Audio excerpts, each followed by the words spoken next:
Good Sunday, everybody. It's your boys from the SBP. We are back on this championship Sunday. Hope you all are doing well. As always, I'm your boy Prime Source. Was good. Did somebody say championship? Oh, what's happening? Ain't nothing, bro. Just chilling. Just another day. Just another Sunday. We just out here, kicking it. Kicking it and kicking it hard. I know you feeling good this morning. How long you been up? I woke up at 5:52. Problem is, I went to sleep at 2. I know I was live from 10:30 last night. So you didn't ask all this, but we went up to Philly yesterday. Jada had a track meet at University of Pennsylvania, so we went and saw her. She took third in the 60. Won her heat, then came in third in the 60 in the finals. And yeah, so we drove up to Philly. Came back last night. Once I got back, I was up. So 10:30 to 1:30, I went live, had a good time. All kinds of requests, people pulling up and all that good stuff. Didn't fall asleep till 2 something. Woke up at 5:52 because between 10 and 1, I was on that Belle Isle moonshine, that lemon lavender. Not the moonshine. Yeah, so that joint, I couldn't go back to sleep. I was up. I was over. I was done. I was done, but I was not going back to sleep. That's the problem. So I have to fight through the rest of the day. Let's see. What's gonna be a fight? Y'all play at 3:00, man. Like, yeah. Oh, I'm good. I'm ready. I'm ready for that now. Okay, I'm ready. I'm ready to say, man. It can't have you all sleepy eyed and all that, and y'all out here trying to get to a Super Bowl here, man. Like, I might be sleepy in the second half at the Buffalo Kansas City joint, but I'd be all right though. I'd be all right. So no chance you fall asleep on the Eagles. Huh? Not at all. Nah, bro. Unless I lay on the sofa right there, but I lean all the way back. Because once I lean all the way back on that sofa, it don't matter what's going on. I'm gonna fall asleep. It might be for 2 minutes, it might be for 22 minutes. I'm gonna fall asleep if I sit right there and lay back. Oh, that's right. So, man, that is all right though. That is all right, man. It's a big day of football. You get your guys get to kick it off in the earlier games, and so that ought to help with some of the anticipation. Because I imagine like you guys playing the second game, and even though you would enjoy the other game, if you're playing the second game, you still got to sit through it. Like, oh Lord, like, can we just get to this already? You know what I'm saying? That is a true statement. I didn't even think about if the Eagles played the second game. But yeah, definitely. The Buffalo Kansas City fans, they're gonna be like, oh my gosh, let's just get to the second game. Wow. So how things going at the household? Because I know you got a Washington fan. I do. My wife is a Washington fan in the house. A Washington Commanders fan. She's been pretty laid back because she has a lot going on, so she ain't saying too much. And she's not even here. We got back from Philly, like I said, late last night. She had to get up crack of dawn this morning and drive to Raleigh for a cheer comp so she could coach. So she double duty, so she gonna miss the game most likely. Or she'll probably see some of it, but she'll miss most of it. And hopefully that'll work out better for her so she didn't have to watch what happens. Somebody feeling kind of confident today. I'm trying to fake it till I make it. Well, you're doing a real good job. You're doing a real good job, man. How you feeling, bro? How you feeling? You good? I'm good, man. I'm good. Like, it's been a crazy week. At work, it's been a crazy week. Just in sports, just so much was going on. Like, it's like I had something good to watch just about every night. It's about every evening this week. And that doesn't always happen. We get those little lows where there's really nothing on. But it's been a really good week, man. Watching all the shows leading up to today's games. There was plenty of unrivaled basketball. There was plenty of really good college women's games on, and I even watched a couple of men's games this week, which I hype about watching men's college basketball lately. But yeah, it's been pretty good. You had some good tennis. Shout out to all the tennis fans in the group, man. It's been a lot of interaction. You know, some tennis popping off, especially on the women's side, man. It's been great, man. It's been great. That's what's up. Yeah, so I cannot complain, man. I'm good. I'm good. Ready to get today popping, man. So you doing anything special today? Like you got any special eats you cooking up, or you gonna say that in case you make it to next, or make it to 2 weeks from this Sunday? No, I got nothing. I got nothing. But my daughter wants to have a Super Bowl party one way or the other. She said that a couple of weeks ago. So now, since she brought it up, last time the Eagles were in the Super Bowl, my wife was out of town at a cheer comp. Right. It's my daughter and I, and we thinking we just gonna have a laid back, chill evening. She was gonna study because she was still in school. She was gonna study. I was going to, she was gonna be in the room watching the game, but she'd be studying. I'd just be watching the game, chilling. Right. It's the Eagles, and I don't really need people around when the Eagles are on in the Super Bowl. A couple family members invite themselves over. Not really. I mean, they asked my wife. My wife really invited them. She won't even be there, and just come on. They come in. They having a whole issue. The Eagles are on. They came to the house and had issues here while the game is on. Dog. How's somebody gonna come to your house while your team is on? Oh my, bro. I don't think I talked to my daughter about it. That's it. I haven't said it to anybody else. But I'm saying to you, and that was crazy. Crazy. Crazy. Like, see, like one of them, like a movie or like YouTube skits or something, Crazy. It was crazy. It was yeah. Anyway, I already know people are coming over in 2 weeks regardless. So it is what it is. And at least it'll be a group of people as opposed to just a couple people, and maybe that'll make it smoother either way. That's cool, man. Like I've never had the, I'm a people person most of the time, and sometimes I won't be bothered. But it's like I've never really wanted to have like a Super Bowl party. Like, like never, and I know you might be like, well, of course, Cowboys ain't been there in 30 years. It's just that's more reason. That's more reason to have one for real. I think the last time I actually went to that might be wrong, but the last party I remember going to was back when the Steelers and the Cardinals played. Yeah, I was out in Maryland back when the Steelers and the Cardinals played at the homie's house. Of course, he's still a fan. And it was cool. We ate some pizza, talked to them, played some Madden before the game started and all that. But I just never been, somebody was like, yeah, I had this conversation with somebody maybe 2 years ago, and they were saying, yeah, you saying that now, bro. But when, if them stinking Cowboys will make the Super Bowl, you going to have the biggest Super Bowl party ever? I said, probably not. Yeah. I ain't trying to be around them people. I ain't trying to be around them people. But they're your own people. Okay. I ain't got to be around.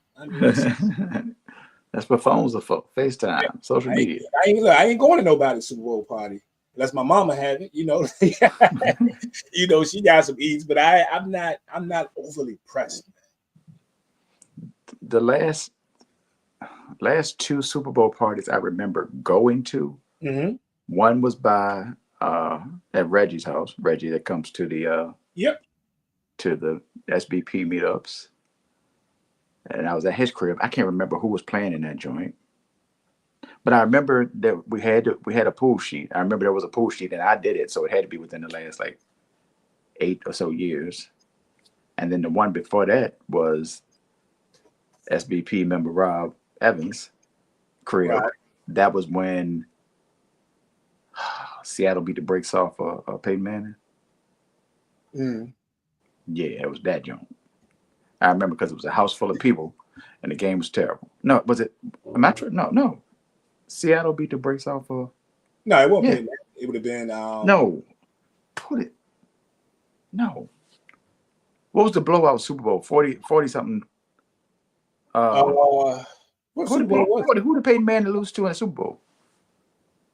Peyton Manning in the Super Bowl. They lost to. Nah, he wasn't the quarterback. Was it New Orleans? It was the Saints. It was the Saints. Okay, it wasn't that. No, it was Seattle. It was Seattle beating the brakes off somebody. Right? What was the score of that Super Bowl in Seattle when they won? No, it's not that. It's not that. Man, who was it? It was like 43 to like 13 or something crazy. And I know I should know. You can tell I'm just now starting to sip on this coffee, so this my brain ain't working right yet. It wasn't Seattle. Here we go. Let me see what we got here. So you said it was a blowout, right? You talking about? Oh yeah, you know what? It was Denver, 43-8. Okay. 43-8. Seattle beat Denver. Yeah, that joint. Back in 2014. So yeah, that's 11 years ago. And then the other one was more recent, I think. Like I said, within the last 8 years or so. Other than that, just be chilling, watching the game at the crib usually. Yeah, I don't want anybody to think that I'm not saying I would never do it. I don't say that I don't like it. I'm not saying I don't like being around people because obviously, I'm, sports bar. You call me sports bar kingpin for a reason. I stay in the sports bar. Right. So it has nothing to do with anybody inviting me to the house. It has nothing to do with that. I just always find that even when I think that somebody having a party, Super Bowl party. Somebody, and then as I get closer to the Super Bowl, I'll be like, I don't really feel like going nowhere. You know what I'm saying? Especially since I got to work the next day. Right. It's like so I'm just not. Liddy, what up, bro? Liddy said he can't stand people. If we get the dub, I'm taking off Monday. Taking off Super Bowl Monday. Yeah, one of the people that work for me, a young man that works for me, already told me. He says it ain't even about the Super Bowl. He says if they beat y'all today, he ain't coming to work tomorrow. And I told him, I said, man, you got to say that for the Super Bowl. And then we had that conversation. He said, nah, we win this. You understand? It's been this long. I said, you don't come to work. I said, you going to work? I said, you end up, I'm saying that your check going to be about 8 hours shorter than it's supposed to be. And it ain't because you missed a day. You better be at work tomorrow. That's what I told him. You know what I'm saying? So. It bees like that. I understand your point of view. I understand his point of view too. Like, yo, say that for the Super Bowl, and then we might can talk in this live. We're talking about NFC Championship game today. They say if they beat the Eagles today, he just giving me fair warning that he's not coming to work. I'm like, bro, what you gonna do on a Monday? what are you really doing on a Monday? Not that championship. Like, what you gonna do? Most Commanders fans that are gonna go to work if they win, gonna be happy to go to work tomorrow. Man, they're gonna be coming to work in Commanders and Redskin hats. They're gonna make sure the lanyard is hanging up. The keys ain't tucked all the way in the pocket. The lanyard got to be hanging outside the khakis. Of course. If you in like the service industry, you like, man, you go into Kroger and the person on the cash register, they gonna make sure the lanyard is like on the left side. So so you can see it. Bro, you can see that. You know what I'm saying? How you know? Yeah. Oh, okay. I didn't know I had that. Right. My bad. That is how it's going down. So I don't get that. With the Super Bowl, I get. But I don't know about the championship game, man. Definitely that. Definitely the Super Bowl. But shoot. And like that man said, it's been since 91, 92 that they got this far. Yeah. So if they win, they gonna be hyped. But I feel you. Better to go into work and celebrate in people's faces. Yeah. And save that day after joint for the Super Bowl. Yeah, I get it. I don't know if I ever tell the story on the show years ago when I worked for Rich Food. I'm in Super Value now. And make a long story short, they implemented a plan for like a point system. So if you accumulate, if you lose so many points or whatever, it can cost you your job. So if you're showing to work late, you can lose a half. If you do this, if you leave early, you can lose a half point. It's all that. So the dummies, this is how long ago it was. So I'm gonna go and for those you don't know my age, I'm gonna age myself really bad on this one because it was back when the Cowboys was in the Super Bowl in the 90s, right? So I'm working, and they call us all together, and they were talking about implementing a new plan about 2 weeks before the Super Bowl. Whereas if you miss a day of work, you lose a full point, right? You lose a full point. Now I don't get to work on time. I was pulling my orders. I was doing everything. I was gaining points. I never miss work. The Cowboys made it to the Super Bowl, NFC Championship game. Needless to say, there's a lot of Cowboy fans working in the warehouse. I made sure I was in work early every day. But Super Bowl Sunday, you think your boy went to work? Nope. That ain't about a point, bro. I mean, like, the craziest thing about that, though, Source, is that the night before the Super Bowl, I had people, I was living in the South Side. I had folks come over to the crib, not for the Super Bowl. We just kicking it. I was still young. The Cuzzos, a couple of shorties. We out there kicking it. I didn't have to be to work. They had just shifted me to evening shift. I didn't have to be to work until 4 o'clock that evening. I was working like a 4 to 12 or whatever. I chilled out. I woke up in the middle of the night. People still in my crib, whatever. It is what it was. I woke up in the middle of the night, probably, a couple of bottles deep, some OE, everything, just toe off. I said, I'm going to get a jump on this because I don't want my supervisor to even get on the phone. Because the way they had it is you call in this lady at the service desk, and she relays the messages to the people in the warehouse. Right. Miss Rose, never forget. And I called there. Miss Rose is at work 4 o'clock in the morning. I had to be to work till 4 o'clock in the evening, right? I say, hey, my name is Chris Sims. I'm calling in. I work for Chris Carroll. I've been feeling bad the last couple of days. I'm not feeling well, and I'm pretty sure I don't think I'm gonna make it in this evening. If you can relay that message. Ms. Rose was like, I got you, honey. Yeah, I got you. You must got that Super Bowl fever. She said, yeah, you about the 7th or 8th person on your shift to call in already. Yeah. But I don't know it. Take care, baby. Bye-bye. And hung the phone up. Wow. So as I called in 12 hours before my shift, my supervisor won't even, my supervisor didn't come until I came in. You're supposed to come in. She said I was like the 7th or 8th person to call in on my shift already. It was a 12 hours ahead. And people was like, I ain't going. I ain't going. Man, and the dummies, they went, I ain't gonna say the dummies, because you got to get paid, but the people that went to work, I come to find out on that shift, they say a ton of people didn't show up. But what they did was, for the people that did show up, I heard they had this gigantic feast. They put TVs on in certain places, like in the cafeteria and all that stuff. And on the produce side, you couldn't do it like in the frozen section, but in the produce where people could see the game, if you riding past there on your little pallet jack. Right. Even had steaks, I said, y'all stayed home, but we had a good time. My boy Kyle was like, yeah, you missed it, man. We had steaks, bro. Y'all should have came. I said, man, I ain't care about no steak. My boys in the Super Bowl for the first time, and like whatever, you know what I'm saying? Like, this is the first time they had made it. I didn't care. I didn't have no steak. I had pieces and 40s, but I was good. Right. So we got that dub, but yeah. So that's the memory. She said I had that Super Bowl fever. Got that Super Bowl fever. I hear that.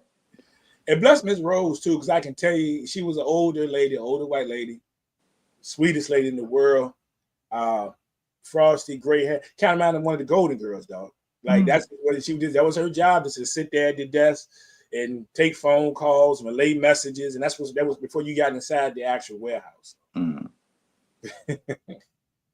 But But all of you that are thinking about calling in to work tomorrow, if your team is playing it, Liddy, well, now you used to this though. I don't think Liddy calling in on no just to be heading back to the Super Bowl. Liddy call it. Liddy call in if he lose. Liddy, you going to work tomorrow, man. If y'all win and advance to the Super Bowl, I'm pretty sure you're going tomorrow. He just said that that Monday might be a different story. Or definitely for parade day will be different. Good times. JB, what up? No doubt. JB was good, brother.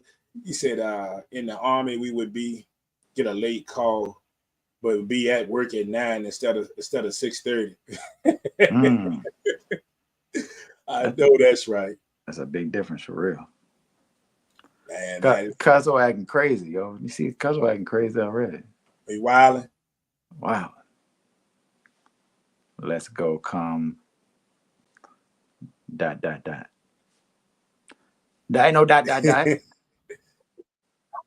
Respect Liddy, my man. Say, do your thing then. You ain't got to worry about it, bro. Yeah, but I know you was up early today, bro. I already know. Liddy probably didn't go to sleep last. Yeah, Liddy probably been up. Liddy was watching film. Liddy watching. You out there texting. Liddy was you out there texting Andy Reid. Are we gonna run this play today? I think I was watching. Wow, man. This is going to be one great Sunday, man. Whether your team is playing or not, like mine is not. Me been home for a long time. Still looking forward to it. I think that the media outlets are doing a very, very good job with this, man. From everything I've been watching all weekend and what I've been watching this morning, the breakdowns have been great. A lot of old football players out here talking. Your boy out here, your boy Robert RG3. Your boy out here dropping he out here dropping knowledge. Guess they got some extra people in the studio today because some of the guys on NFL Network, Kurt Warner and them, are actually at the Kurt is in Philly. Oh yeah. Yeah. So I haven't. Why he ain't called me and tell me he was there? He could have told me yesterday. I would have came through. Yeah, but they brought him in the studio. In there with Rich. I see him. Look, I just looked up. I see him right now. Yeah. So it's going to be a fun Sunday. Well, we ain't getting no snow today, y'all. Oh, on the field now. I haven't seen any snow reports, man. So I don't know. That's going to take a little bit out cold. of it. It was cold in Philly, but it wasn't snow. It wasn't. You're looking at a Prime. What do you want? We gave you a little bit last week. Give me some more. You people had enough. Give me some more. Hook a brother up, man. Give me some snow. Well, at least I need both of these games to be, spectacular. If I can't get the snow, I need two spectacular games to go down for us today. I don't want to see no blowouts. I don't want to see no. I want to see two spectacular football games today. I don't see. So you think we're gonna get it? Yeah, let's hope. I hope not, but we'll see. One of them you hope is spectacular, and the other one you hope that Spectacular. Wow, man. This is going to be fun. Shout out to everybody checking us out, man. Bobby, what's good, my brother? Always appreciate you checking in, man. Are you over in Tennessee right now? Okay, no doubt. It's all right. Enjoy the games today. I see the Commanders going down today, but again, it's football. You have a blessed one. You have a blessed one too, bro. Man, I'm yawning like crazy. What is happening? It's happening already, Prime. You know what the funny thing is, man? Let me tell you what the funny thing is about Washington. Is what I feel like they're gonna be able to get away with today's source is what they're gonna get away with if they lose this game. Oh yeah. If Washington loses this football game today, and you hear the fan, they're gonna be disappointed. But the people talk about, well, man, looks like we might be back. We finally got something we haven't done. We haven't been this excited in a while. You honestly got to respect it. I mean, a lot of teams would say that, wouldn't get the same grace, but you got to respect it. What they win? 4 games last year? Was they 4-13? Like 4-13, and now you playing in the NFC Championship game. Like you gotta respect it, and I can think as disappointed as a lot of these fans will be if Washington loses. I think that feeling from the people that are going to say that is actually going to really be a genuine feeling. Right. I think it's genuine. I won't be mad at it because, like you said, they won single-digit games last season. Rookie quarterback, new system, generally speaking, and they're not supposed to be here. Actually, Friday, I watched. It is what it is. And they had a young lady, Arabia, that does a lot of watching. Love her, dog. I love her. I love her stuff on social media, bro. Yeah, she's dope. She was on, and Cam's like, well, because she's a Washington fan as well. Mm-hmm. Cam's like, well, Washington just, the fans acting like, well, if they lose, they just gonna say, well, we made it this far. Well, no. If y'all lose, y'all lose. She was like, I don't care what you say. We did make it this far. Like, what are you talking? And she right. But like, how you gonna be mad at somebody because they lose when they got further than where they're supposed to go? We see this all the time when teams are better than they're supposed to be and they lose. Somebody gonna clown them, but usually the people that clown them are stupid. They just talking. Which, I mean, that's what a lot of people do. They just be talking. So it is what it is. But yeah, Washington, regardless of what happens today, Washington has had a great season and things are looking up. Yeah, I saw a few posts, man. Shout out to everybody that's traveling, man. Traveling mercies, man. Because I woke up this morning across my timeline, and I've seen a few people that I made at least Facebook friends, and a couple that I actually know. That I had no idea that they were going to the game. Well, I saw a couple that I grew up with. Actually, they got to Philly yesterday. So they in Philly yesterday, and I actually saw some people. I saw one of my people went live. They actually were on the road this morning. So I don't know how far they were, how close they were to getting to Philadelphia. So, and they're Washington fans. So yeah, I knew they were going to be flooding the city today. Yeah, that figures. I ain't mad at them. Roll up. I mean, like you said, it's been a long time. Let's see, Source. What's up with the Philly mayor? What the mayor done, man? ELGSES Eagles. Hey, you see these people, man? I should have got the picture. Did you see the picture of what them people did to the Rocky statue? Nah, actually, this morning in the live, somebody said we're gonna dress you up like the Rocky statue. Maybe that's what they were referring to. What happened? Somebody in Washington had went out there earlier in the week and put all type of commander gear hanging on that bad boy. Yeah, no towel wrapped around your boy Rocky and everything, man. That's funny to me. I find that amusing. Dang, I gotta look it up. That's funny. Yeah, I should have grabbed that photo. I saw it earlier in the week. I'm sure it's long been taken down now, or if they just did it to take a picture of it and took their stuff back.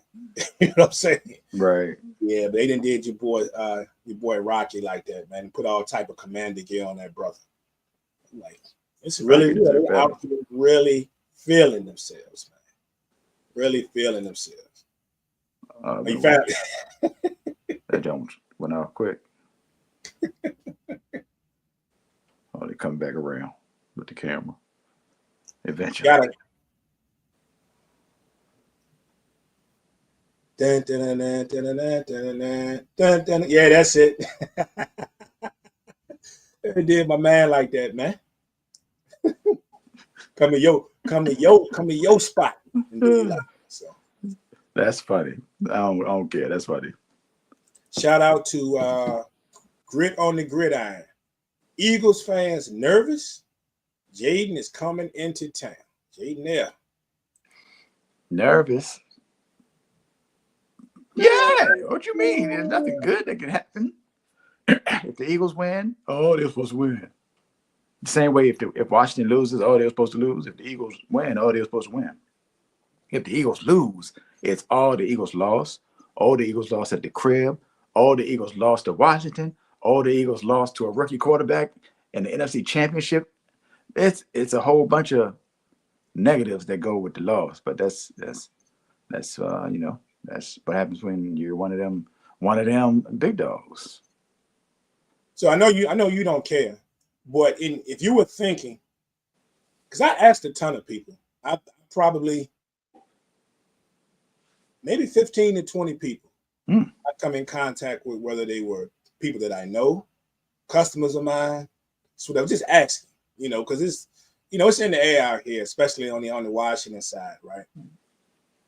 If you are a NFC East fan, the Dallas Cowboys, or New York Giant fan, I talked to a couple of Giant fans. Of the two, which do you think the consensus is they would want to win this game between the Eagles and Washington? Giants fans would definitely rather Washington win. That's easy, because the NFC East pairings is Dallas and Washington, is the Giants and the Eagles. Right. Giants don't want to see the Eagles victorious at all. They don't want to see Washington victorious either, but they could care. They could actually care less. I actually mean could care less. They could actually care less if Washington wins or loses, as opposed to the Eagles. Dallas, ain't no telling what y'all want. Ain't no telling.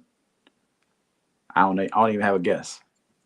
Well, the majority of the Dallas Cowboy fans that I talk to, believe it or not, would rather Washington win. Rather Washington win. And I think there's a lot of reasons behind it. First of all, people just tired of seeing Philly be good in our division. Right. And there's a certain level of smack talk. We ain't had them real good smack talk with Washington in a while. They don't let us have any good smack talk because they just punched out a while. They turned in their time cards a while ago. They stopped wearing their gear. You won't see in the Redskin gear. You won't. Most of the times, the Cowboys and Washington would play Dallas, beating the brakes off of them. Washington would get a win every couple of years, but he's tired of Philly. And then you got to admit, Philly smack talk is a little different. Philly, I say it all the time, and this ain't even a shot at any Philadelphia fan. It's just what it is. But Philly mess around and have a winning season. It's where they go in the Super Bowl, lose, and then they ain't going out graciously. I'm gonna be real. I know what time they talking smack still, or you can't find it. That's just what it is. And I'm not, look, you do what you do. I'm not tripping. I know a ton of Eagle fans. A ton. I work around them. All you look on social media, and then when they lose, if they lose and don't make it that far, they're just sitting back waiting for everybody else. So they're waiting on, catch the Dallas or whatever, so before they start talking again on social media. But it's just bad. Philly a little different. It's the people from Philly. There's a reason there's been jails inside the stadium. Philly is different. I just seen a video from last week. Was it last week or the week before? Anyway, the Philadelphia dude swung on the female in the crowd, bro. I'm like, come on, man. That dude was crazy. Yeah, that was ridiculous. It's different, so I think the consensus is, of course, anybody else in the NFC East is going to be rooting for the AFC regardless of what happens today. So even though I do have a friend of mine that's an LSU fan, and he did say that much as it would pain him, it would definitely pain him. He would like to see Jaden Daniels get that Super Bowl. It'd be a heck of a story. That's fair. But it's Bird Gang season, so I ain't really worried about none of that, to be honest. It is what it is. Let's see. Do what you want. All I care about is one thing. Seriously, though, imagine if Jaden wins in Detroit, Philly, and takes down the best Patrick Mahomes in the Super Bowl. Jaden will already solidify himself as one of the best. What an insane scenario. He will solidify himself as one of the best in this moment, yeah. They asked last week, I said Jaden was the best quarterback in the NFC right now. And that sounds like hyperbole. But really, nobody went crazy in the NFC when it came down to crunch time, Mm-hmm. Golf got busy all season, but his offense is built to like you got to be bad not to be at least decent in Detroit's offense. Like you got weapons everywhere, on the ground, in the air, short game, down the field, like whatever you want is all right there. Minnesota, Sam Darnold played well most of the season, True. but he still seemed to transform to Sam Darnold in the biggest two moments. You can't say that with Jaden Daniels. And that expectation was lower, but flat across the board, quarterback to quarterback, who are you taking? That's true. That is true. Man, Jaden, they're already talking about them possibly having the best rookie season ever by a quarterback. Mm. So just imagine who's scenarios. Close? Huh? Who has? I'm sorry. Go ahead. Finish. You say who's close? Who's closer? Who's close to him? Not. Yeah, I don't even mean this season. I just mean in history. Like when you think of best rookie seasons. Guess a lot of it. I would have to really. Is it Marino? If we're talking about numbers, I mean Marino's going to be there. But if we're just talking about regular season, Mm-hmm. then there would be people, especially older heads, that would argue RG3's season, his rookie season. If you look at the numbers, I don't think a lot of people realize the numbers that RG3 had. Mm-hmm. Much as I can't stand that dude, I couldn't stand that dude. They were pretty darn good. Now I would argue that I think what Jaden has done based on Jaden and that team, but what they've done based on previous success in these past few years, I'm still going to lead towards Jaden, and it's not just because recency bias.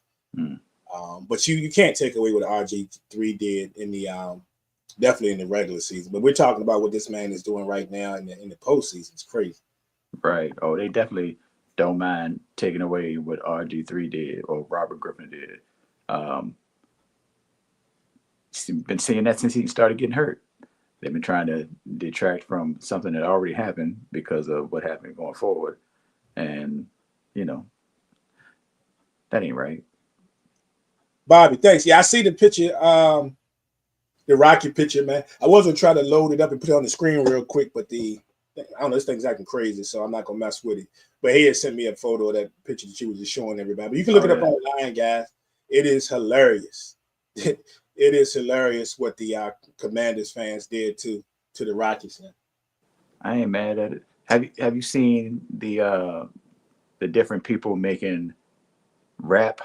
It's not parodies; it's just videos talking about their team. Yes, from both sides, from the Commanders and from the Eagles. I've seen a bunch of them. Yep. Yeah. The reels on Facebook have been lit. Some TikTok has been lit. Yeah. And some of y'all actually really can spit. Right. Yeah. Some of I was in there looking like, okay, some of y'all actually legitly spit. Yep. That is crazy. Bruce said, I got Philly versus the Bills in the Super Bowl. What we got? JB, yeah. Dallas fans want the Eagles. I'm trying to tell you, a lot of the Dallas fans that I've talked to were rolling with Washington. They'd rather see Washington win it. And then it could be some of that too, because I think what they're thinking is too, there's a lot of hate between both organizations, but I think they believe that a team would have a better chance possibly of beating Washington in the Super Bowl than having to deal with Saquon. So I think that has something to do with it in some people's opinions as well. Man, that would be scary though. Seeing Jaden and Spags trying to send that 3rd and 7 extra man. That would be interesting to see. I don't want to see it. I don't want it to happen. It would be interesting to see though. Wow. Keith, what's going on, brother? It's Cowboy fans. Oh, he's waiting. Let's go, Josh. So we know my Cowboy brother, Keith Morris on the AFC side, he rooting for Josh Allen. I was like, Josh who? Josh McDaniels? Who? What are you talking about? Which is funny. Whenever Didge pops on later, well, we're gonna get to the coaches at the end of the show. So I asked him about Josh McDaniel because it looks like he's back in the league again. So hey, that man keep a job, boy. He can get a job. Familiar place in a familiar spot. So great. Yeah. Cam Newton had a great rookie year as well. Facts. Yeah. Appreciate that. He definitely did have a nice one. Shout out to everybody in the group, man. I'm checking out Lisa Cody Smith, and she's got the she's got the dear sweet baby Jesus, please let the Commanders win. You know, the famous Ricky Bobby photo. Mm-hmm.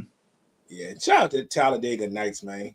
Underrated in the Will Ferrell. That's one of my favorites, actually. Nobody brings it up when they talk about the Will Ferrell joints, but to me, for my personal, it's in my top 3. Wow. Yeah, it's in my top 3. So, you ever seen Talladega Nights? Oh yeah, I've seen it multiple times. Oh yeah, that's my joint, man. I'm all hopped up on Mountain Dew. Yeah, but great flick there, But yeah, man, let's start talking about this first game, man. We can get into this first game, man. Your boys, Philadelphia Eagles. We've been talking about them all show. You know, since we clocked in here today for work. Big matchup against the Commanders, and we know that the teams both split meetings this year. Of course, back in week 11, your Eagles won 26-18. In a pretty good matchup. It was a pretty good game. I actually thought that we would see a little more points from both teams in that one, but still ended up being a great contest. But then we also had, when the Commanders won in week 16, 36-33, but that was also the game that your boy Kenny Pickett had to come in there because Jaden Daniels got hurt in the first half. So he ran a little bit of a split, man, but a lot of action about to go down today, man. I don't know how much that split tells you anything other than the fact that the Commanders did manage to put up 36 in them. Ain't not a team's been able to do that against your Eagles. The Eagles been playing outstanding defense, man. But what's your overall thoughts in this game? We're gonna pick it later, but what's your overall thoughts coming into today's game, man? You know what's interesting about that 36-point game? One, I mean, it was what it was. They got busy. They did their thing. Came back after being down. Saquon had a buck in the first quarter. Saquon was running all over the people. It was ridiculous. And he was about to go for 400 yards. 400. He was about to go for 400 in my mind anyway. But Washington turned the ball over 5 times, right? Yep. Turned the ball over 5 times. Not to take anything away from them, they still came back and won the game and put up all those points. You ain't getting all them possessions on a normal basis. You're not getting enough possessions to score 36 with 5 turnovers. That's a lot of possessions. So yeah, they put up the 36. It is what it is. It is what it is. They was down heavy, and Jalen went out, and it turned into, I ain't afraid of Kenny Pickett. That's what it turned into. 11. They put 12 people in the box. 12 in the box. 11 on the field and the extra. They just threw an extra one out there because they were not afraid. So it is what it is. That's not an excuse. That's literally what happened. It's not an excuse. That's, y'all saw it. It's fact. That's the way it went down. That's what happened. But Jaden is scary, bro. He's scary. He's a scary individual because even though who is it? I think it's Michael Irvin. He's overzealous with the comparison sometimes. But he says Jaden Daniels is like Patrick Mahomes and Lamar Jackson together. And I'm like, lightweight, yeah. I mean, you really think about it, right? He is that. He's smart. He makes the right throws. He makes the big plays. He can get out of trouble with his legs or his arm. He drops the ball in there like a handoff, 30, 40 yards down the field. His poise is crazy. Poise crazy. He can obviously avoid the rush, but avoid defenders down the field. He doesn't get hit clean very often. He doesn't get like Emmitt Smith used to never get hit clean. You never get a good shot on Emmitt. You never get a good shot on Jayden Daniels until today. But that's there. He's scary. Somebody asked me earlier. I was on live earlier playing all Philly vibes, straight Philly vibes for 2 hours, and every Washington fan on social media pulled up to talk crazy. I appreciate it. I like it. But somebody asked, what is the scariest thing about the Washington offense? I was like, there's only one thing that's scary on the Washington offense. That's the guy that touches the ball every play. I mean, McLaurin can do things. Don't get me wrong. I ain't saying McLaurin can't be scary. His name's Scary Terry. But, I mean, he don't scare the Eagles, like, for real. I'm more concerned about Zach Ertz catching third down and 8 joints across the middle than I am about Terry McLaurin, truthfully. So, yeah, it's a lot going on. But yeah, Jayden Daniels is it. That's it. If you want to make a comparison to Buffalo and Washington, you can do that. Because everything is built around that dude. And that dude is the offense. Regardless of what else is going on, that dude is the offense. And Travis really got a message for you. I'm sure he does. Sorry, Source. We need this one for all of the DMV. The Department of Motor Vehicles? What are you talking about?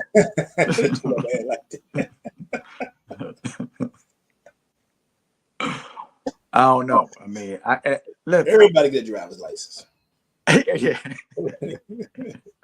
I've said this. I haven't said it very many times. I said it earlier today. I might have said it last night. I think I said it to you. I might have said it to you last week. If Washington wins, I want Washington to win the Super Bowl. If Washington wins, I want Washington to win the Super Bowl. I'm not like, oh, I don't care who wins, which I mean, I really like, actually, I don't care who wins, but I would have an actual interest in Washington winning. I would love to see Jayden Daniels win it if they happen to beat the Eagles. I don't want them to beat the Eagles, obviously, but if they do, I'm gonna be like, let's get them. Not let's get him. Not like let us get him, but y'all do it. That's it. Y'all get him. Get that dub. Yeah, I feel like with this matchup today, if we couldn't get what everybody was anticipating, a lot of people were anticipating, we're going to get Detroit and the Eagles, to go down there and handle business in today's game. Right. I feel like this right here, with everything that's going on with Washington, the dramatic turnaround, the dramatic play by Jayden Daniels, just everything. The way they handled business last week, I think that the hype for this game is huge. I think everything is warranted. If you didn't get what you wanted at first, at least you're not getting something dumb, something stupid, a game that you don't want to watch. People are gonna be tuning in. I can't wait to see what the numbers are for this game, because it's going to be crazy. But I feel like that we have to get that good game source. I think for both teams. Again, we talked about it earlier. I don't think that it's really going to be any skin off Washington's back if they don't win. But if they could just they lose this game and just show up, play well, last second joint, they battle till the end or whatever. Like, I think that puts extra icing on the season for them. You know what I'm saying? Not going out here and let Saquon just go mad crazy on them and they never have a shot in this one. So I don't even think it matters for real, bro. I don't think it matters. I mean, it may matter. No, it's not gonna matter. But I'm just saying, think about if they even compete. Like, if it's a competitive game. Yeah. I feel. I'm like, if they get blown out, I'm not gonna feel any better or worse about them if they get blown out. They still like, and again, I don't want it to be like, well, it don't matter, because it does matter. Like they need to show up. But I mean, in reality, if they don't show up, if they get blown out, I ain't gonna feel no worse about Washington. They still gonna be good next year. We still gonna be like, Lord, here go Jayden Daniels again. next season. Ain't gonna change a thing to me. Oh, for sure. For sure. We got to deal with that. Let's Trav, talk about make sure you fill out your sheet. Hey, listen, it's like 9 people that have not submitted their picks for the SBP playoff joint. Submit your picks by 3 o'clock. I don't want to hit no. Oh, I forgot to submit. I wanted to. Well, I know you don't want the Eagles, but but I don't want to hear no. I forgot to send my picks at 3:07. That's it. I'm done. You know how people are, man. People marching to be their own drum. People lazy, man. People They lazy. tripping. Let's talk about some keys, though, because I think if we talk about the keys to this game for both teams, we start with, I'm gonna kick it off. We start with the Commanders. All right. If we talk about keys to the game, we go to the offense for me. I think they need to start fast against you guys. If you look at last week, they went to halftime with a 31-21 lead in that particular game, and they just didn't let up. I think it's very important that they start fast. Not saying that I don't believe that they can't come back from behind. We've seen the points that they've been putting up, but I think starting fast is the key. And then just keep it consistent, because not only did they start fast, you remember they had 2 touchdowns in the fourth quarter last week too. While holding Detroit to a field goal, I believe it was, but they had 2 touchdowns. So they were very, very consistent. And I think the way for them to do that, Source, is they got to keep the running backs involved. And what I mean is they don't have to go out there and have Robinson go out there and attempt to rush for 100 yards. Just keep them involved, because last week's game against Detroit, the passing game was clicking. Eckler, Eckler's, he's the type of person that can mess around and have 30 yards rushing and still have 2 of the biggest plays the entire game. They sitting back in 3rd and 14, and he catches the screen or he gets it open out on that wheel for the 15. The running backs just have to be involved, even if it's not a super successful rushing day for them.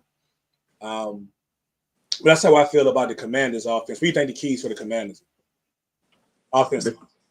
Before I get to that, am I tripping, or does it feel like Detroit lost 2 weeks ago?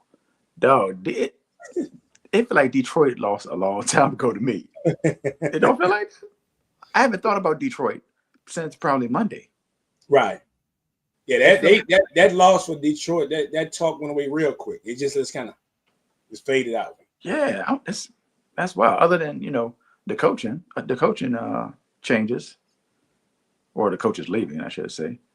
I feel like Detroit is an afterthought. That was quick, but still, even right now, it feels like it's been more than a week since they lost.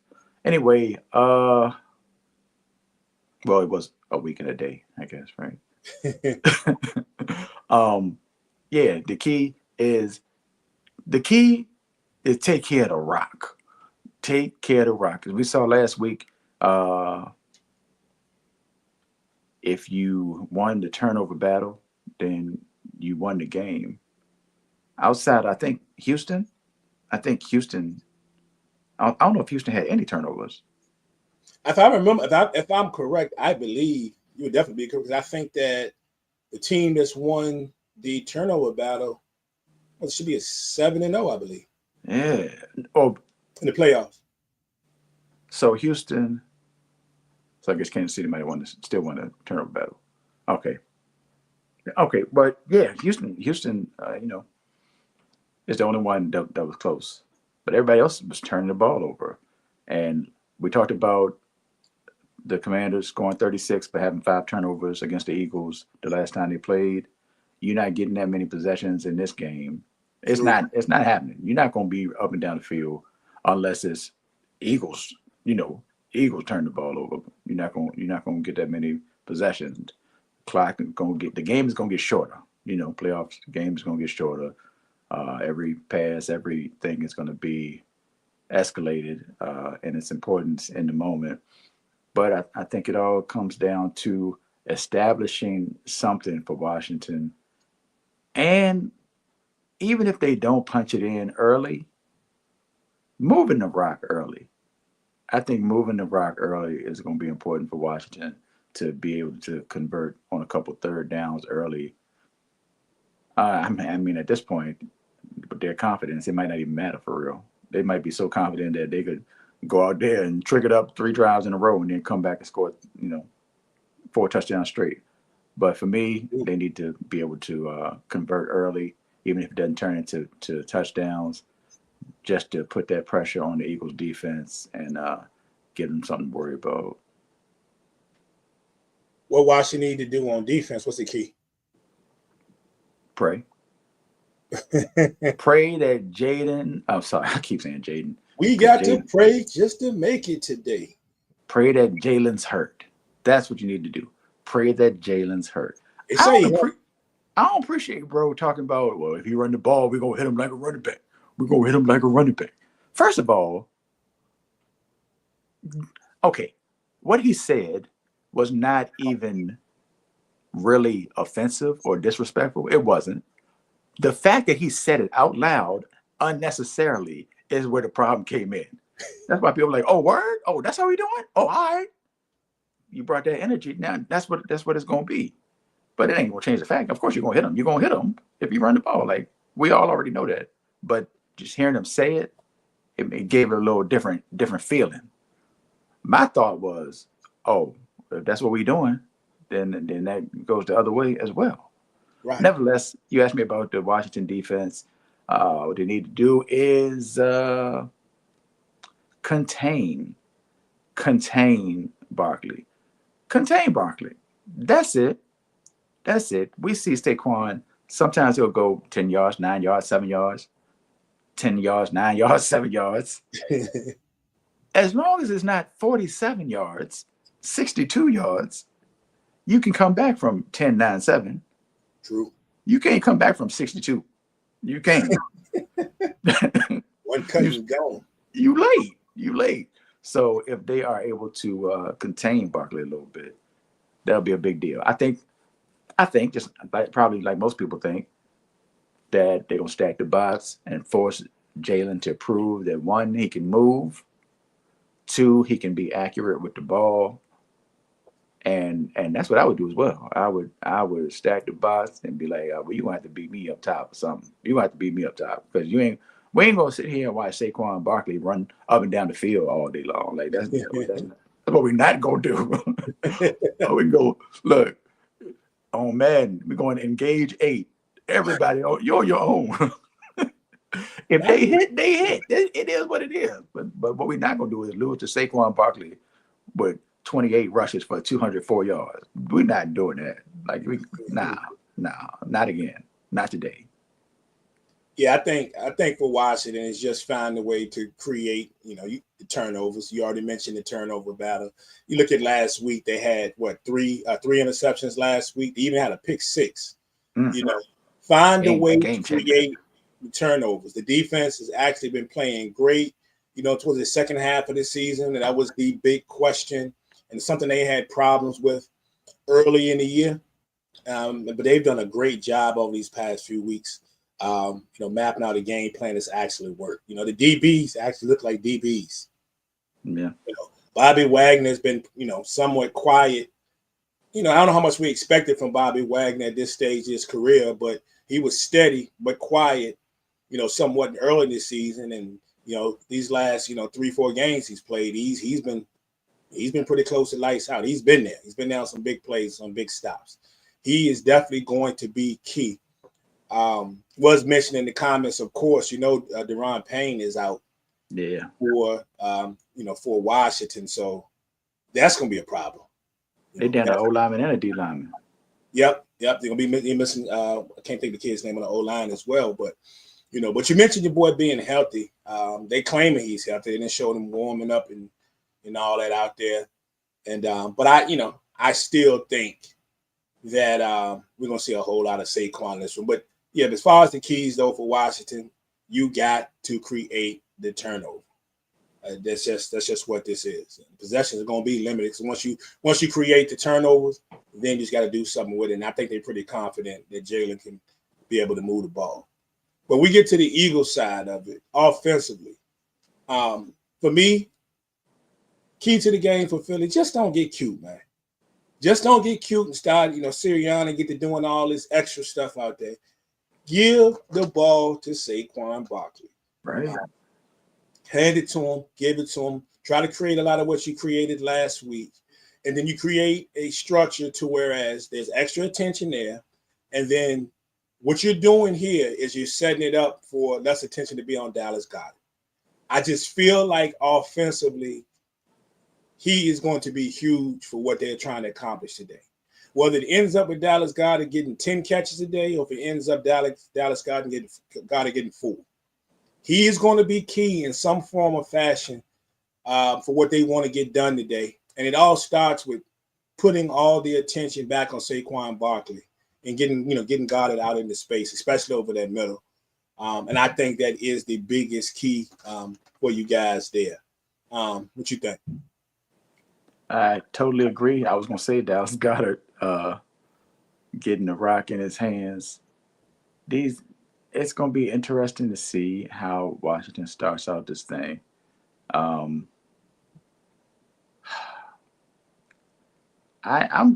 concerned about Jalen health-wise. Mm-hmm. I think anybody should be. I mean, that man couldn't even run last week, bro. He couldn't even run. Whose bright idea was it to go bootleg on second down when that man can't run nowhere? He can't run. Bro, you know he can't run, right? I said the same thing when I saw it. What did they think was going on? He'll be fine. No, he won't. No, he won't. And you got him hit again for no good reason. For no good reasons. Silly stuff. That stuff get on my nerves. Anyway, yeah, Jalen getting out to a good start, hitting a couple short joints. That's a good start. I won't be mad at a screen. I won't be mad at a screen or two, for real. Something short, quick comeback, anything underneath, I ain't gonna be mad. Obviously, Saquon is going to do Saquon things. Take care of that rock, baby. Take care of that rock. The defense is too good to put them in situations where they are their back is against the wall. Don't turn it over and make it hard for the defense to have to do their job when they don't mind doing their job, Right. When the field is longer. It was one more thing. I can't think of what it is. But, Saquon left, Saquon right, stand up, sit down, all that good stuff. And get Gainwell in there a couple times, keep Saquon kind of fresh. Workhorse, I get all that. It's going to be that. By the time we get to the end of the game, he's going to be near 30 rushes. Hopefully he'll be over 30 because we're running the clock out. But get Gainwell in there a couple touches. Take care of that rock. All I care. That's what I care about. Take care of the rock. If you got to punt it, punt it. Take care of the rock. Yeah, your boy Saquon. So what? The first time he played, when he had like 146 yards, then he had like $150. Yeah, the second time he played. So, and then he has a career scrimmage average against Washington of 137 yards. So there's no need to get cute. There's no need to get cute. That's so dumb, yo. That's so dumb. Yeah. That is dumb. Matter of fact, I can't remember who it was. They said for a player, I think it's the second highest average of a player that's been in the league more than 5 years. I think it is against any one team. That is dumb. That is dumb. And I can't remember who they said had the highest average, but it wasn't somebody that you initially would think of altogether. But it may be coming before the show's over. Yeah.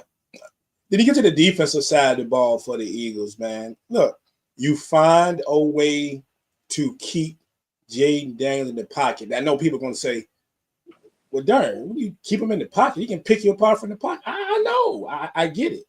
But lessen the poison. You want to pick you apart from the pocket and then get to the outside. He's a pretty good rushing quarterback as well. It's nothing for him to end the game with 40, 50 yards rushing on top of, the 235 or the 240, whatever it is that he's thrown. So, make it so you have to concentrate on one thing. Jay, what up, cuzzo? And so you keep Jayden Daniels in the pocket. You also have to find a way, keep your ears pinned back, but keep your eyes open. we know, we talked about McLaurin. We talked about McLaurin being good at 7 or 8 catches. We talked about McLaurin being good at 4 catches in the game because it seems to make the big catch. Okay, you may have to live with that, right? We used to talk about the rest of them. Who are these guys? De'Ami Brown first fell into the category of who to now he's an every week player. So Brown gonna be there. What you don't want to do if you are the Philadelphia Eagles is mess around and get beat by Zacchaeus or Jamison Crowder. Not that Crowder is not a good receiver, but I mean he's not, he's not that guy, right? You do not want to fall asleep while you're trying to contain everything else and let one of these guys be the guys that beat you or the guys that gets in the end zone for that crucial touchdown. Because I personally, we haven't gotten to the point of picking this game yet, but I kind of think that this game is going to be close. Yeah, all I'm concerned about, not all I'm concerned about, but what I don't want to see is what you just said, Daniels getting loose, and I don't want to see big plays. I mean, Eagles don't really give up big plays. I think they're number one in plays over 20 yards or something like that. Mm-hmm. So I'm not concerned. I mean, big play might happen here or there, fine, but I'm not concerned about that. I'm more concerned about the plays in crucial times, which is what happened last time, because Washington was on 3rd and 4th down multiple times, even on that last drive. How you run on a 4th and 10? What was it, 4th and 10? How you run? It was multiple defenders he had to get past to get to the first. That's no, bro. We can't. It's gonna be you are forced to block Jalen Carter with 2. Bond is coming through that middle, and McNichols or Eckler or Robson, whoever, somebody gonna have to pick up that blitz. Either way, keep him right there in that pocket, and if he pick it apart from the pocket, he pick it apart from the pocket. But that bouncing out and running 12 yards on 3rd and 9, ain't nobody trying to see that, man. Ain't nobody trying to see that. I'd rather see him throw that thing and get the first down than take off running, and then there's nobody around because somebody didn't play their lane on the rush. So that's what I want to see. I hope everybody's good, man. I hope everybody's good on the back end. And even if it's not. Anything about Quinyon Mitchell? I haven't. Zay scares me, Roger scares me. I in my mind, and probably in most people's mind, you're probably like, well, why? Cooper DeJean ain't on the outside and then Zay on the inside. I mean, because Cooper DeJean is on the inside most of the time anyway. So I guess not to flip 2 positions, move 1 position rather than 2. Right. Throw Rodgers in there and Mitchell's spot. Hopefully Rodgers won't have to be out there. I'm not 100% sure, but God bless America if he is. I don't want to see it. I like him. I don't want to see him on the field. Unless we're in a dime. If we're in a dime, talk to me. Yeah, other than that, I ain't trying to see him, though. All right, so let's get into the picks, and then we're gonna get a quick stat line on these quarterbacks in this game. Mm-hmm. So I'll just go ahead and do mine. I'll go ahead and do mine. It's tough. It's a tough game to pick. I can see so many reasons with Washington not being able to stop Saquon Barkley, and it's just inevitable that Philly ends up winning this football game, right? But I've learned not to count out Washington either. And I've been more impressed with the defense than anything else, to step up in the defense. Yeah. And I've been fighting with this one all the way up until we got, to this show. I think the one thing that really has me thinking, though, is Jayden Daniels in the 5 touchdown game against Philly and everything that he did. And I talked about the Commanders and what they did in the 4th quarter against Detroit last week. 2 touchdowns in the 4th quarter. They didn't let up. And you go back and look at Jayden Daniels. Jayden Daniels actually has 12 touchdowns in the 4th quarter this year between the regular season and the playoffs. That's number one in the league. And being I think this game is going to be somewhat close, it just maybe leads me to believe that he might be able to do what Stafford couldn't do last week when they were so close to making that comeback against y'all. So I don't think they stopped Saquon or really stopped Philly, but I don't know if Philly, as good as that defense is, stops Jaden Daniels the entire game, even if there is a struggle or two. So I'm going to go 31-28, the Commanders. Oh, 31-28. All right. So, I mean, we all know I'm going to pick the Eagles.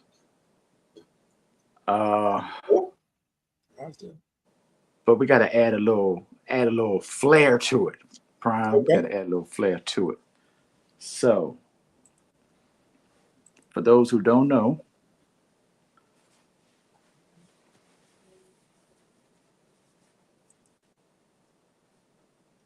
today is the 5th anniversary of the passing of the legendary Philadelphia Eagles fan, Kobe Bryant. So, Mamba, with all due respect to the Mamba, I thought about it. I was like, you know, that's too much. I'm not going to disrespect Washington like that. Plus, I don't think there's any way somebody's going to hold them to that fewer points. So I said, we're going to take this 24 that he used to rock and add it to this 8 that he used to rock. We're going to go 32-24. Eagles with the dub. Win by 8. All Mamba all the time. Bird gang, bird gang, bird gang. 32-24. I like it. We got the comments here. Well, let's do the score. I got let me see. Don got 28-24 for Washington. I guess I should write this down, huh? Yeah. You got 31-28. Uh-huh. I got 32-24. And the Don Mega got 28-24 for Washington. Don't nobody care about his score, for real. And JB got the Commodores 32-28. Don't nobody care about his score. I got 31-28. He got 32-28. Cuzzo got 28-24. I got 32-24. Let me see. The man's Wood Harris in the house. Philly is in the house. He says we picked that dude 5 times, twice in the last game. So he's confident defensively that Philly gonna be out there to be able to contain Jaden Daniels enough. Facts. To the point that I put his score out there. He said that y'all gonna win it 34-17. He said y'all gonna beat the people by 17 points. Go ahead, Wood. I ain't mad at you, Wood. Come on with it. They said, fly, Eagles, fly. I know what time it is. That's what they say. All right. And last thing we got on this particular game here, well, a couple of quick things on this particular matchup here. Okay. First up, some quarterback stats, man, between Jaden Daniels and Jalen Hurts. Like, what do you think the day is going to look like for these two people? Start with Jaden Daniels. What do you think Jaden Daniels' stat line will be?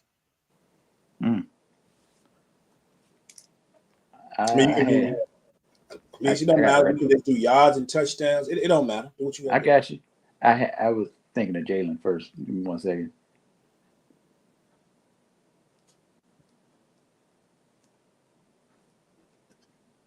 And JB, I almost took that score too. That was a score that I almost took that score until I thought about it. 27-24. Well, so as a matter of fact, while you doing that, I'm gonna tell you what I got Jaden Daniels today. I'm gonna give him 236 yards passing. Woo, that's close.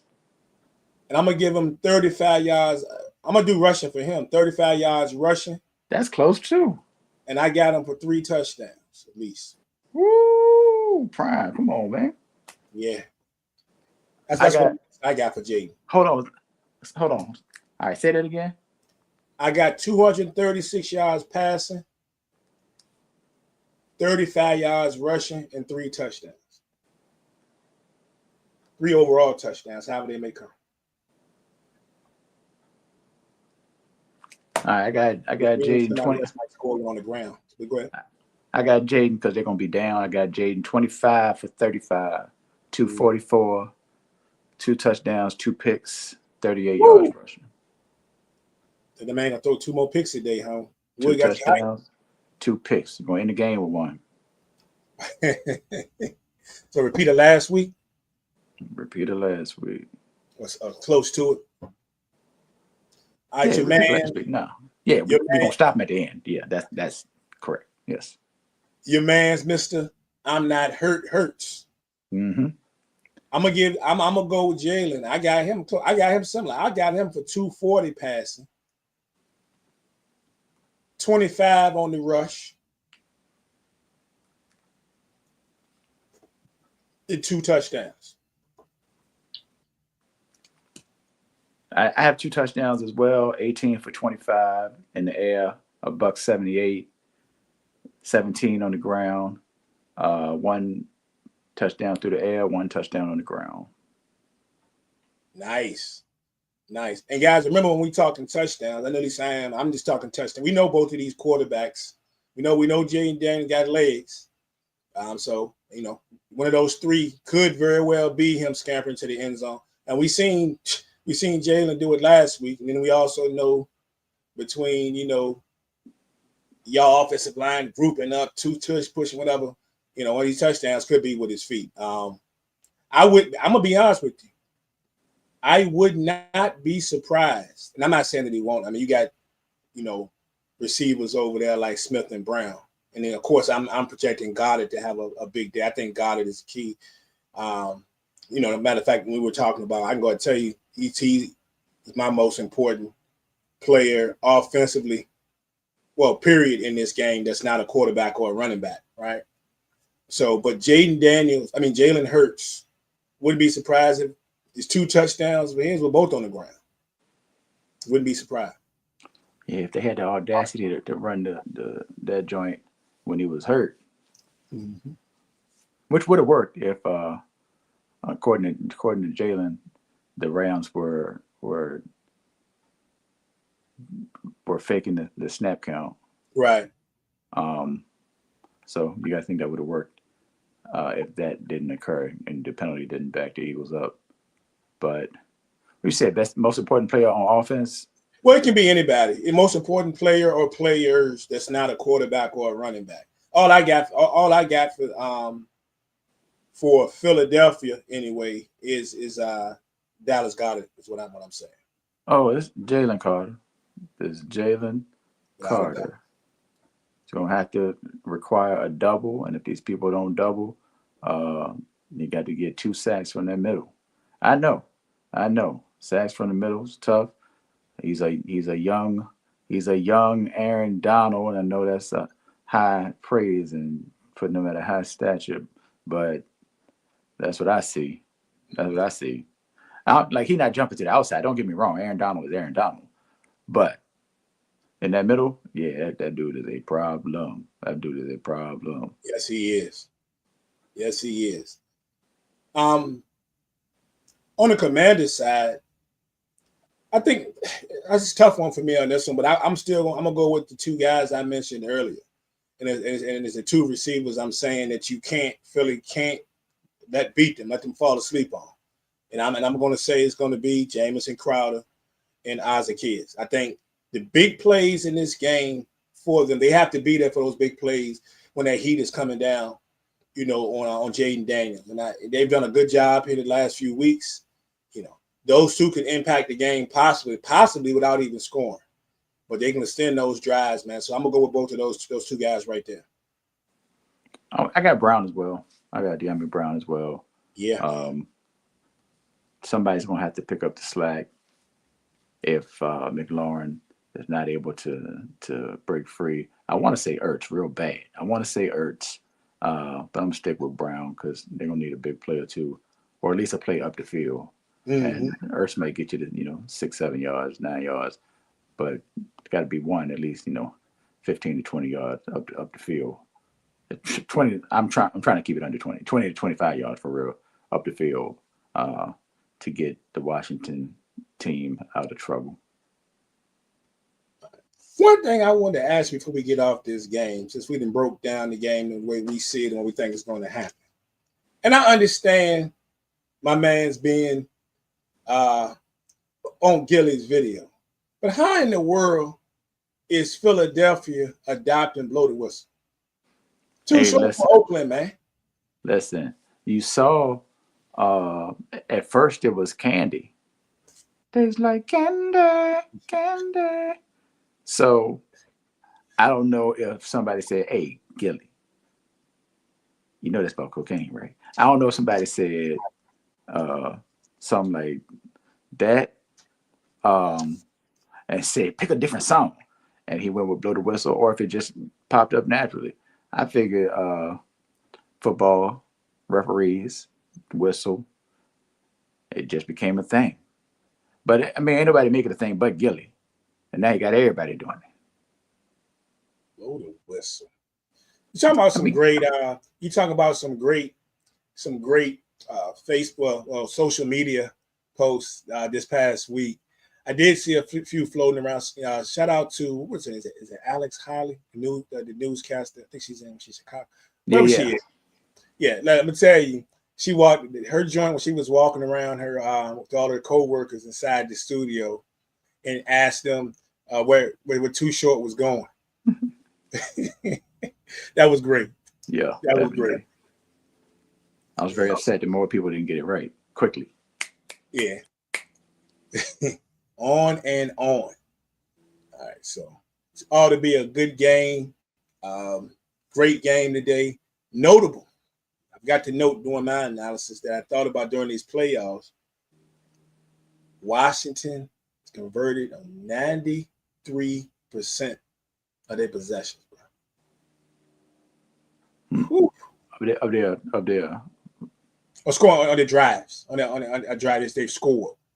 They've scored. They what? They score 93% of their possessions. In the playoffs. In the playoffs. Yeah, right. Playoffs. Yep. I got you. That's a crazy number. Crazy. I thought you were referencing fourth downs at first. But yeah, that's a crazy number. Sheesh, that's a crazy number. Yeah, that is crazy. I think I saw something. What were they? At one point, they were 11 out of 16. I forget what the number, but it was like 93% of their possessions when it was all over with. So that is crazy. Let's get up to the next one, bro. We got another game to talk about. And there's also a game where everybody was, where folks have been waiting on, of course. Someone didn't get what they wanted to get. They want Lamar here, but it ain't Lamar. It is Josh Allen here to continue the crazy season that he has had this year. And I'm going to pat myself on the back because we can rewind this show back to week 1. And I was telling y'all people, I told y'all, all y'all counted this man out. And here he is on the cusp of making it to his first Super Bowl. And I know there's a lot of people that hoping he'd lose because then they feel they can put him back in the same class now, since Lamar ain't make it, to shake off the add a little negativity to what Josh has accomplished. But right. What an amazing season for Josh Allen and the Buffalo Bills as they face for the 4th time in the past 5 years in the playoffs, in this game, the Buffalo Bills. This is going to be good. This is going to be good. We were talking about, you was hoping that first game is not a blowout, but it is a blowout in the green team's favor. I don't see this one being close to a blowout. I think we're going to get what we usually get in this game. A lot of dramatics, a lot of big plays, and it's just going to come down to the end, man. Like we already know, in the regular season, Josh Allen beats the brakes off of Patrick Mahomes. Was he 4-1? but he is 0-3 against Patrick Mahomes in the playoffs. This is going to be fire. Are you excited for it? Yeah, I'm excited. I got to temper my excitement. I've been trying to keep myself together all morning. You know, people trying to get me to play What We Do at 9:30 a.m. I'm like, y'all gotta relax, yo. Y'all gotta relax. We're gonna get this Jill Scott on. We're gonna get this Patti LaBelle with these Philly vibes. We'll get to all that Meek Mill and all that later on. But yeah, gotta keep the vibrations. As my man Steve said, vibrations are low on social media right now. I gotta keep my energy low right now because we're under 2 hours, so we on the way. We on the way, but not yet. But yes, I'm excited about this game. I'm excited about everything that's happening today on this TV. I don't know how many times I'm leaving this room that I'm in right now, but it won't be too many. It's a bathroom around the corner, and the beer is over there. So I'm good. I'm good. Dang, what was the question? Now, I just asked, were you ready? Were you ready for this matchup today? In a word, yes. Man, like I say, another matchup I don't think many are disappointed about. You got two teams, like I say, you got the Buffalo Bills. A lot of people thought weren't going to do a lot this year, that they were going to struggle when they're here. Then you got the Kansas City Chiefs who have gotten here, and in a crazy fashion because they haven't been dominating teams. They've made it back to the AFC Championship game, just not dominating teams. Just doing exactly what they needed to do to win. And that's what a lot of people are thinking about this game, because they was like, this could be the game where all of Kansas City's struggles come to head, because that Buffalo has proven that they can put up points in certain games. And what happens if they get a 2-score lead at any point against Mahomes and this Kansas City Chiefs team? We go back a couple of years ago, we wouldn't have been worried about it, right? 2, 3 years ago, we were worried about, we can score with anybody. We give up points, we can score with anybody. This team is different, We mentioned, what did it take them till November to score 30 points on a game? This 30, year. They've been winning a lot of games at 26 and 27 points. But this one, I feel like everything is on the table. Would I be surprised if Kansas City, this is the game that they end up scoring 30 plus, right? No, I wouldn't. But I wouldn't be surprised if we're sitting there and it's still a ball game and they don't have but 20. Right. You just don't know, man. You just don't know. But I am very, very excited and ready to get this thing rolling, man. So we can jump. I'm going to tell you, man, we can jump right into the keys. We can jump right into the keys on this one. What do you think the keys are for Josh Allen and the Buffalo Bills offensively to win this game? Stay out of third downs with distance. Stay out of 3rd and 7, 3rd and 9. Because even though all the Bills receivers, 1, 2, 3, 4, 5, however many you want to count, they're all pretty good. They got pretty good receivers. They got solid receivers. But none of them are scary at this point. Like ain't nobody scary on Buffalo's offense by themselves. Maybe you might be scared of James Cook a little bit, but yeah, I guarantee he frightens me a little bit, bro. You might be scared of James Cook a little bit, but as far as the receiving core, you ain't scared of none of them straight up. And when Spags sends that extra man, as big and strong as Josh Allen may be, that's going to be deaded when that extra man comes from the outside or unexpected from the corner, and nobody can create space for themselves as a receiver to make themselves a target. So the Buffalo weapons are going to need to step it up across the board, not just one person, but everybody's got to play a crucial part in this game, because Kansas City is tricky when it comes to everything, especially the defense. And you got Spags in those third down situations with any type of distance. It's not going to end well. Indeed. I think with Buffalo is what they got to do. The key to them is don't abandon whatever their game plan is. Right? Don't abandon it. I think we talked about the Philadelphia Eagles, and hopefully they don't get too cute and not give Saquon the ball and all this. I don't think you can abandon your game plan if things are not working early. Because one thing we've seen with Buffalo, we've seen Buffalo play games this year where they struggle, and Josh Allen might not be having the day that he wanted to have, and eventually something breaks. Yep, that happened in the playoffs. Yeah. Eventually something breaks, and I just think that they're going to have to hope that one of those lanes open up, or as you mentioned, Spags sends somebody, down one lane there, but there's a misstep there or overplay, and then that lane becomes open. You stick to what you've done the whole year, no matter, even though you're facing a very good defensive coordinator as in Spags. So I think just stick to your game plan for Buffalo offensively. Now on the defensive side of the ball, you got to get out here and force turnovers, because as you mentioned in the previous game, I think this could be a game where there could be a point where the possessions could get limited. I think there's a shot.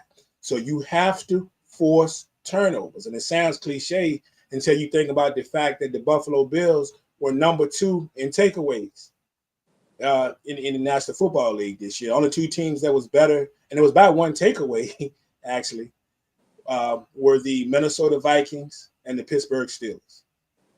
Get the ball, limit the opportunities of the Kansas City Chiefs, and you take it away from them, and then you do something with it. So turnovers have to happen in this game. What you think about it defensively for the Bills? The Bills will need to not allow Travis Kelce to run around wide open. I don't care. Travis. How was Travis Kelce running around by himself? Of all the people on the football field, this man be by himself entirely too much. It don't make no sense.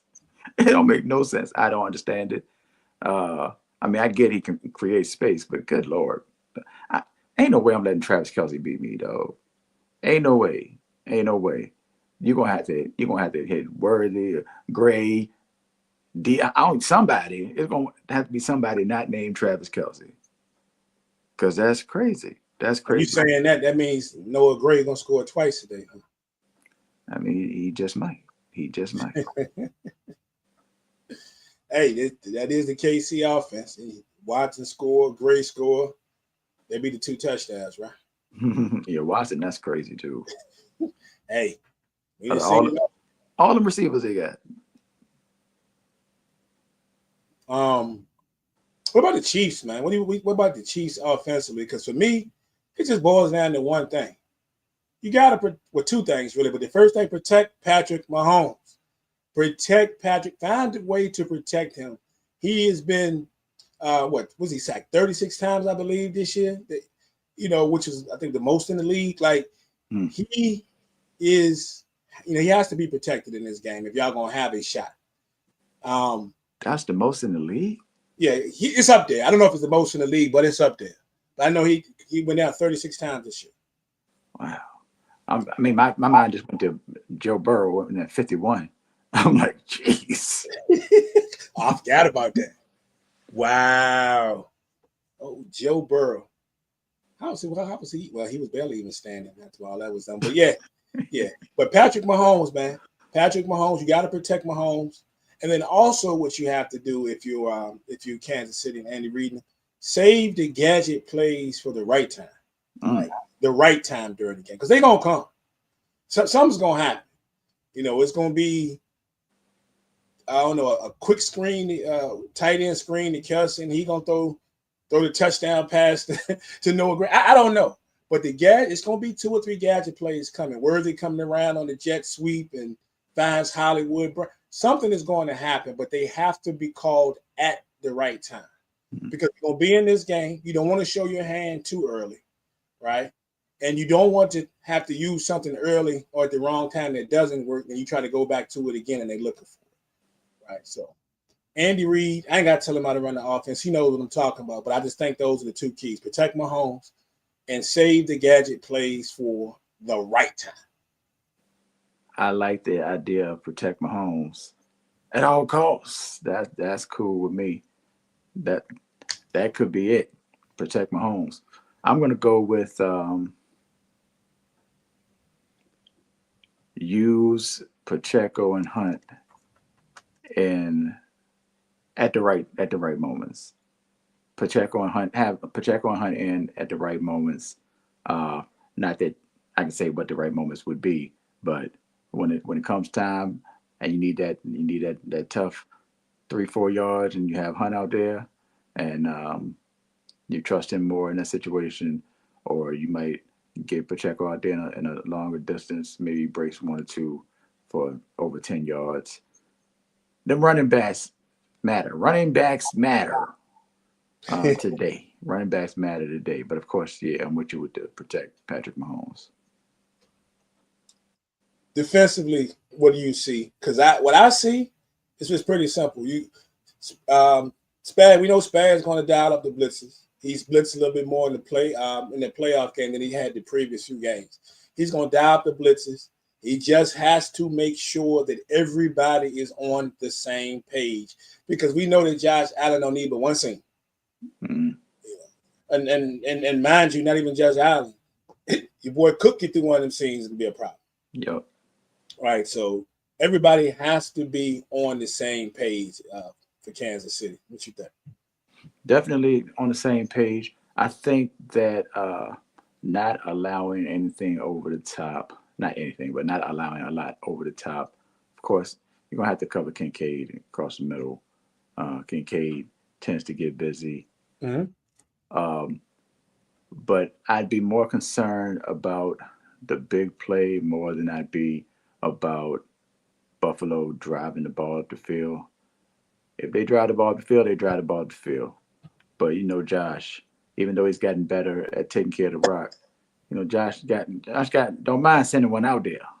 He don't mind sending one out there. So if you can get that opportunity to create a turnover, because they get a little maybe not frustrated, but a little frustrated, and they want to antsy is more a better word. They get a little antsy, and they want to try to hit something over the top and take advantage of that play, and make a play on the ball, turn that thing over.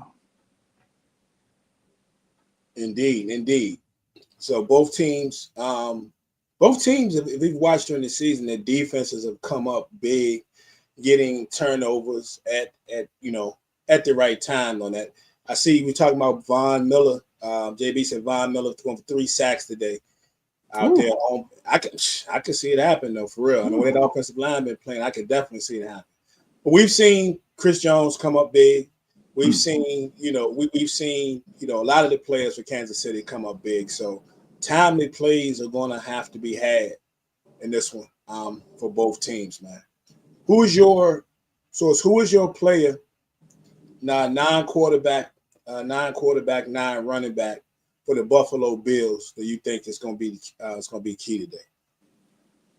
Oh, 9 quarterback, 9 running back.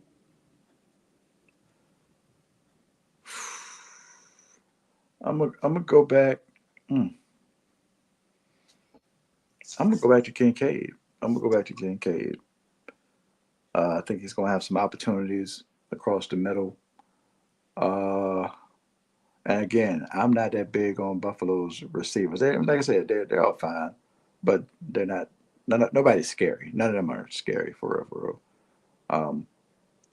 But Kincaid can be, and yeah, I think it's gonna be a matchup of the tight ends for real. Matchup of the tight ends, and whichever tight end does more work than, or even whatever tight end combo does more work between Kincaid and Knox versus Gray and Kelce. I think they might have the upper hand. I'm gonna go Kincaid though. Yeah, for me, it's Shakir. It's Shakir. I think if you look, that's his guy. That was a leading receiver for them this year. He's the guy that he looks to. It's kind of like his security blanket. Like if you ever really thought about, I would think Kincaid would be his security blanket, but every time he needs a big play on third down, we've seen Curtis Samuel sneak through here recently on a couple of big plays, but it's been Khalil Shakir. Yeah. So Shakir I think is the key player for the Buffalo Bills. Now defensively, not defensively, but for the Kansas City Chiefs. Yeah. For the Kansas City Chiefs, the key player is Harrison Butker. It is the kicker. Dang. It is the kicker. Look, they've been in enough close games this year to understand the importance of having, one of the better kickers in the league, go out there and handle his business. 3 field goals last week. He has a career long of 62 yards, which is something to keep an eye on if this comes down to a last-second field goal attempt to win this game or possibly, or at least put them ahead in this one. So I think Harrison Butker is the key player for the Kansas City Chiefs throughout this game. Wow. That I did not expect you to say. Mm-hmm. That I did not expect you to say. I think the key player for Kansas City.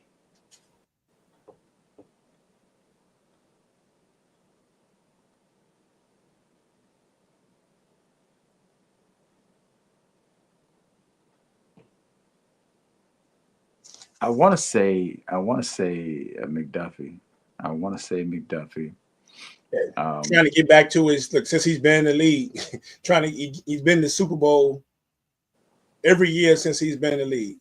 That's outrageous. Trying to get to another one. He said, "I live here. I live here. Y'all just visiting. I live here." I think that those opportunities. I think that there may be an opportunity for him to make one of those plays that I was talking about when Buffalo tries to force the ball down the field, and I think he comes away with a pick. I think he comes away with a pick today, and yeah, across the board. Linebacker play, just tackling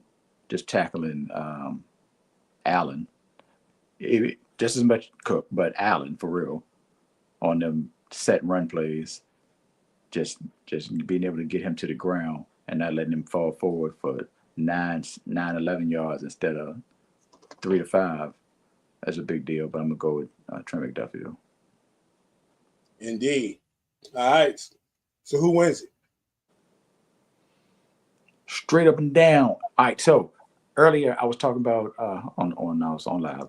I was talking about the difference between Buffalo's receivers and Kansas City's receivers, and how Buffalo's receivers, like, they all solid, but like none of them are scary for real. Like, to me, I don't think none of them are scary. Kansas City, even though we don't have high expectations for anybody necessarily at the receiver position, D-Hop could be scary. Worthy could be scary. Like, they have the possibility of being scary. I don't know if that has anything to do with the actual outcome for real, but the fact that Kansas City has not scored more than 30 points or scored 30 one time that we discussed previously, that bothers me. That bothers me. But it doesn't bother me enough to pick Buffalo. I want to pick Buffalo. I want to pick Buffalo, but again, I don't think the possessions are going to be there for them to put up more than 30 points. So I don't think the fact that Kansas City can't score 30 is going to make a difference, because I don't think either of them going to get to 30. I'm going with the Kansas City Chiefs. And also, earlier this season, I said I wasn't picking against Kansas City again. I stopped because I was tired of losing. I was tired of losing to them in the close draw. I was like, all right, forget this mess. I'm just going to pick Kansas City every day, all day. I got Kansas City. I want to say 24-23, but my first thought earlier was 24-22. And then when I went back and thought about it again, I thought 24-22 immediately. So I'm going to stick with the 24-22. Interesting.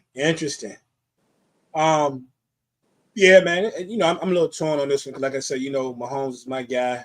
I've been tooting the horn for Josh Allen all year. And I think it would be great for Josh Allen to finally get to a Super Bowl. I also think it would be pretty great and Patrick Mahomes to make history.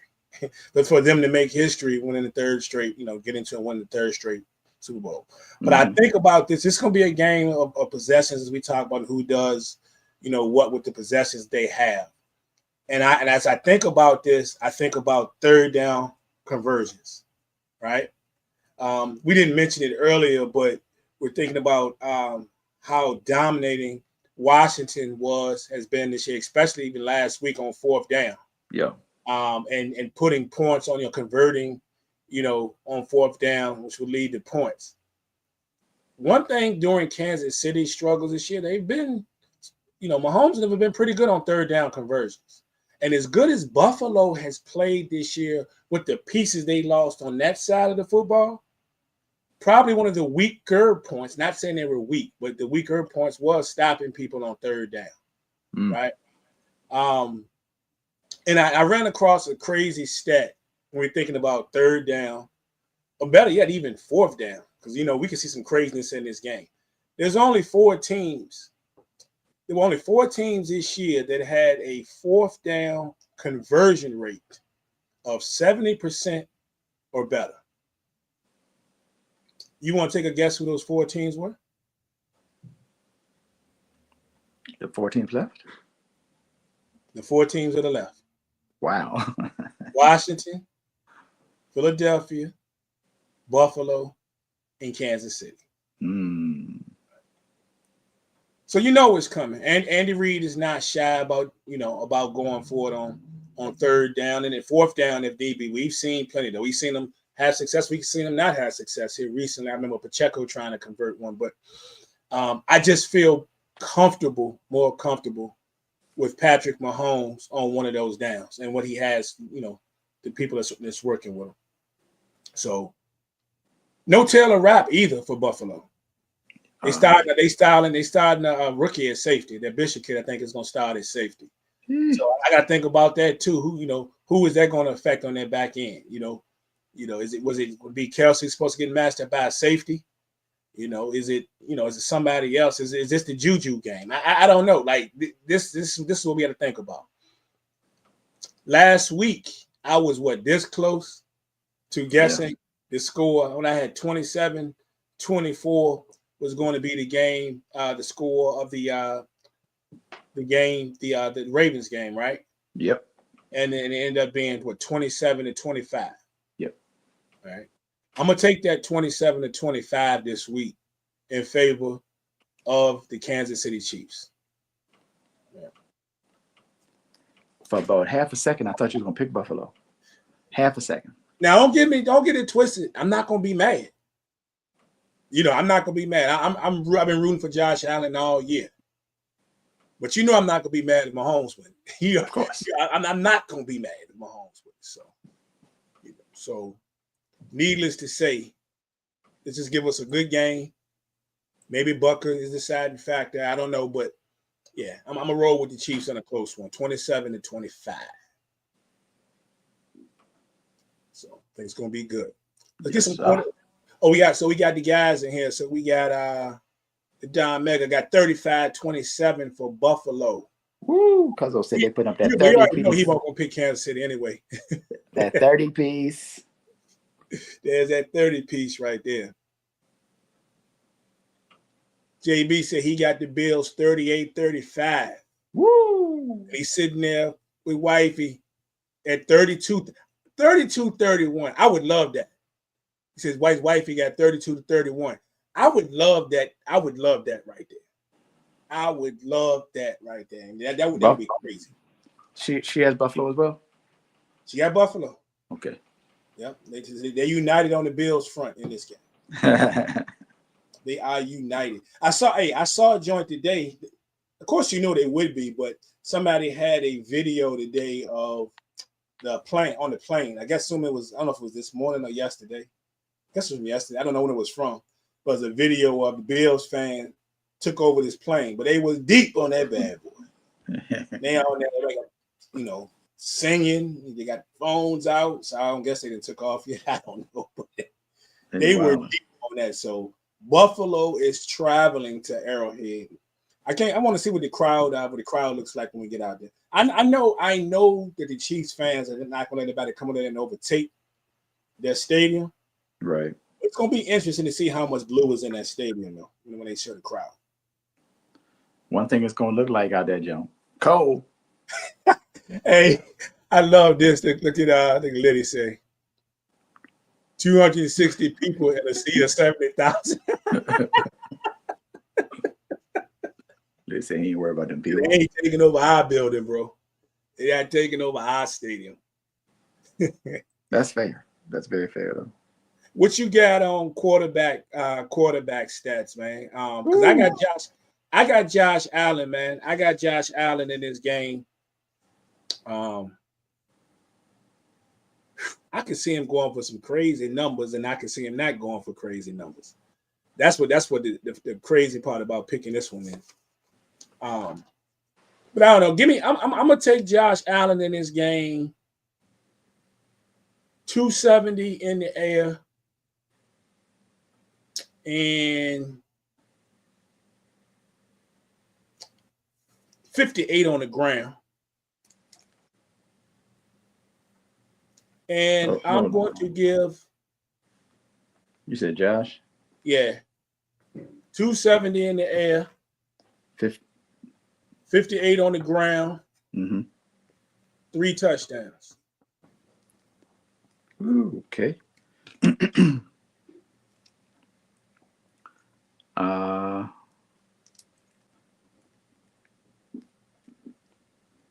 I give him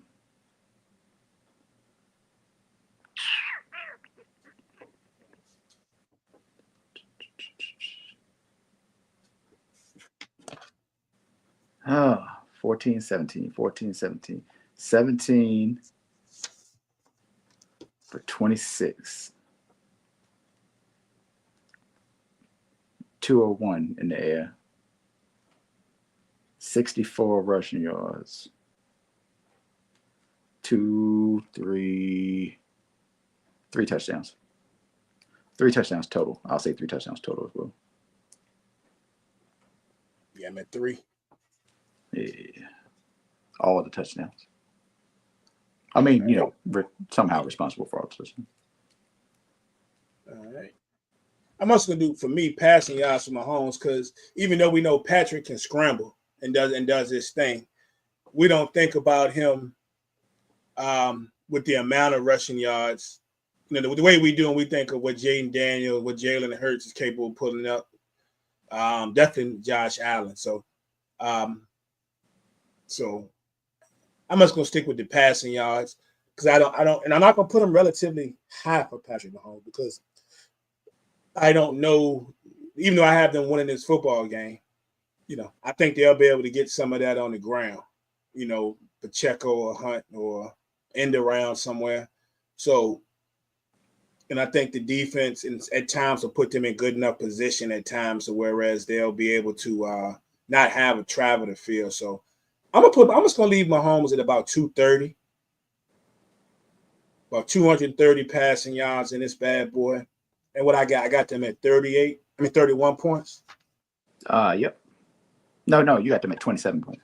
I'm sorry, I'm thinking about the last game, 31. Yeah. I got them for 27 points, right? Yep. And I'm only gonna give him 2 touchdowns. I'm just gonna give him 2 touchdowns in this game. One of the running backs or somebody takes care of one of those. So, yeah. So I'm gonna give him maybe 230 and 2 TDs.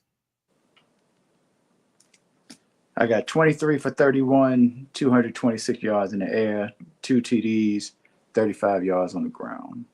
35. Well, there's always the case for that one big scramble in there too. That's on 3rd down, so we know how that goes. So, yep. JB said, "Oh man," he said Josh Allen not only going for 260 and 60 on the ground, but he said he's gonna run 2 and pass 2. Okay. Woo. Yeah, JB got him for 38, so yeah, he definitely got to do that. Yep, and then Don said He got similar. He just got him with 1 rush touchdown and 2 pass TDs. But then Don does have Mahomes. He's kind of thinking like I'm thinking as far as the passing yards. And then we saying this, and he might have 2 TDs at the half or whatever. But he's got Mahomes at about 210 passing. That ain't far. And 2 TD passes. And then JB's got Mahomes at 215. So all of us, we downplaying it. And this be the week that he blow up, right?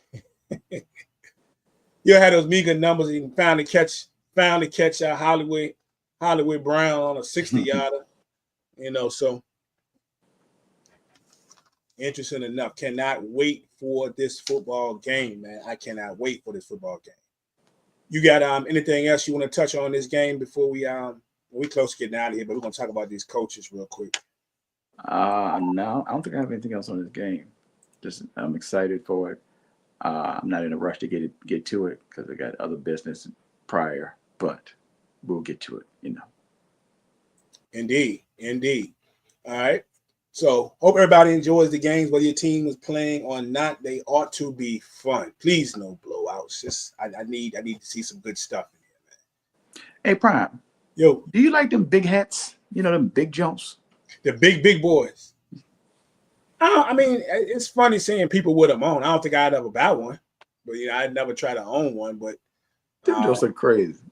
Yeah, I've seen them on football players, fans. Seen Don Staley with a joint on the other day. So she's crazy too. Yeah, it's great. It's great for sports. I don't even buy memorabilia. As much as I used to. I'm not right now. We're not no pro football stuff anyway. Fair. Yeah, so and I got more than enough hats and stuff in anyway. I don't need to be buying anything, bro. So, but it's got to be dope for me to get it. But yeah, I would never purchase one. Let's just say that. Gotcha. Yeah. What about you? I hate them. Now, I would never purchase one of them big boys. Oh man, I'm sitting looking at my iPad just now, and they said it was breaking news from the NFL Network. I'm like, oh Lord, something happened. A coach didn't get hired or something. Man, it's just saying that Cooper Kupp's beard is gone. Y'all got to stop playing with me, man. I mean, reconfigure these alerts popping up in my face when I'm doing this show, man. I'm thinking of something major pertaining to one of today's game. That's outrageous. All right, man. So let's get to hold on, hold on. We was talking about the hats. Maybe say he's gonna buy one for the meetup next year. Do your thing, man. Do your thing. I would not have one. Hate them jokes. Do your thing. So, these coaches, man. I don't know how much you've paid attention to. Oh no, let me put. I don't know if everybody saw this because I know just before we jump into this, I saw FanDuel had this up pertaining to Buffalo and Kansas City.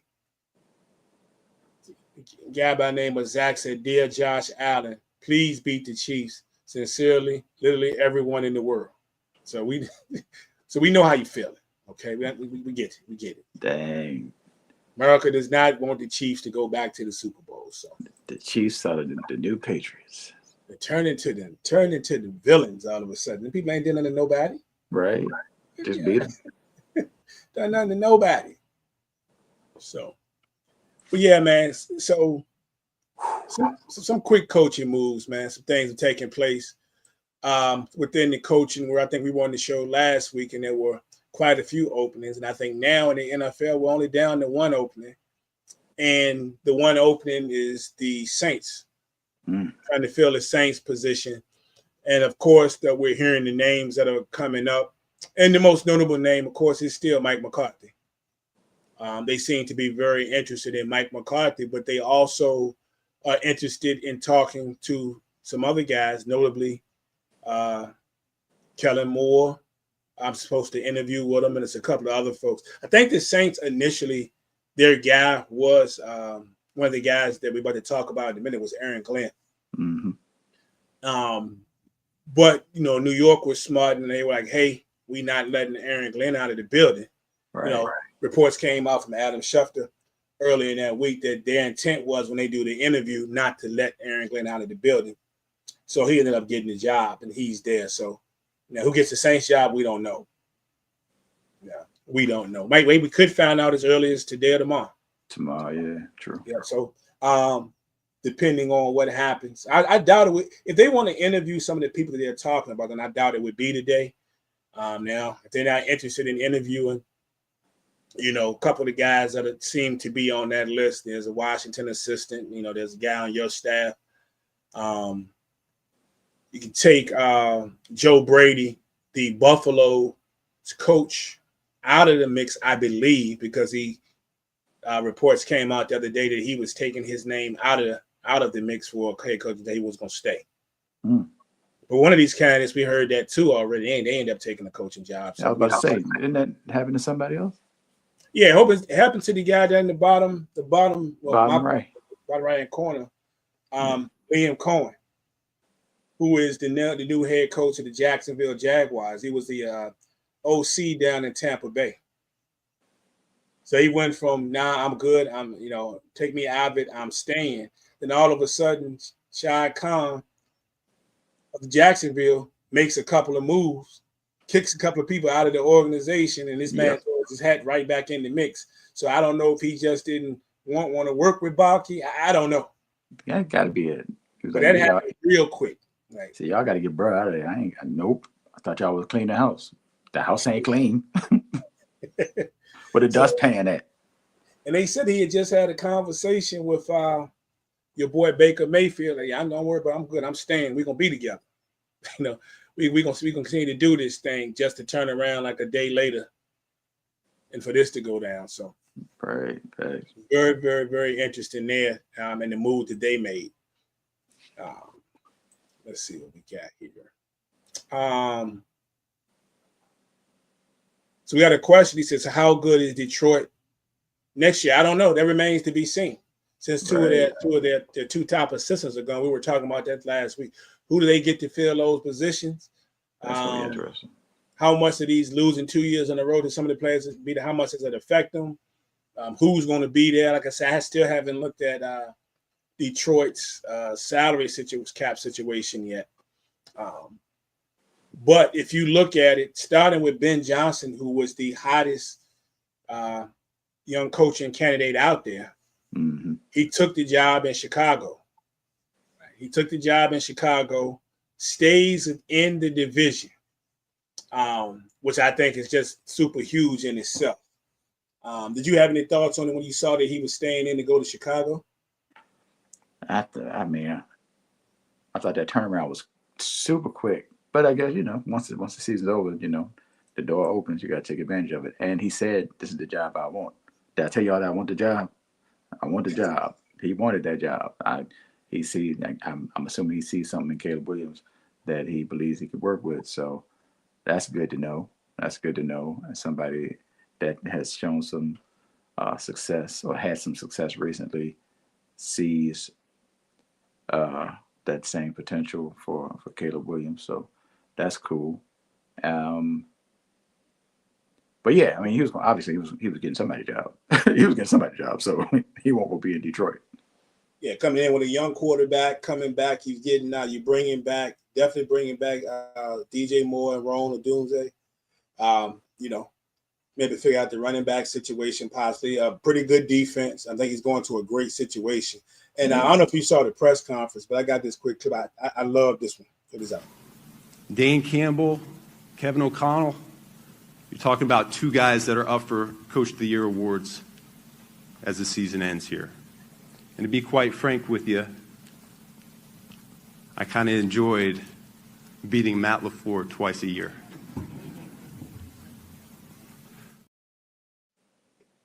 That's gonna be great, man. That AFC, you know what I'm saying? That AFC North is gonna be crazy, man. Those 2 times a year. He throwing out comments like that. So already. Yeah, not only is the matchup he faces his old team in Detroit, right? But now he's throwing jabs out there at Green Bay. You know what I'm saying? Like, You're gonna be prickly. It's gonna be great. Might be a little prickly in that, as you know. And was smiling like a kid in the candy store when he said it. Mm-hmm. You know what I'm saying? Like, so I think that's going to be great. You got, we mentioned Aaron Glenn taking the job with the Jets. They didn't let him out of that. I wanted him to go to the Saints. I thought it would have been a great fit for him, but he obviously loved the offer and he played there for so long. Yep, that's it. He played there for so long, so that hopefully that turns out to be a good hire. I guess the thing we're watching now is with that situation is the quarterback situation. Mm-hmm. Now, does Aaron Rodgers think about coming back, or where do they go from here? Get him up out of there. Yeah. Oh, yeah. Comments that the wide receiver coach might be gone as well. Yeah. These teams are not finished picking apart these rosters just yet. Right. I saw that like the Cowboys lost Al Harris to Chicago too, I believe. Chicago, he's going to join that staff over there. So he's building. He's gonna build a staff. What job he get? He's going on one of the coordinator jobs in Chicago. Yeah. He's not gonna be the DC. I know he said he left for a job. Huh. Maybe I should just look it up, right? Maybe I do have internet access, so I guess I could. Probably the defensive backs coach. Yeah.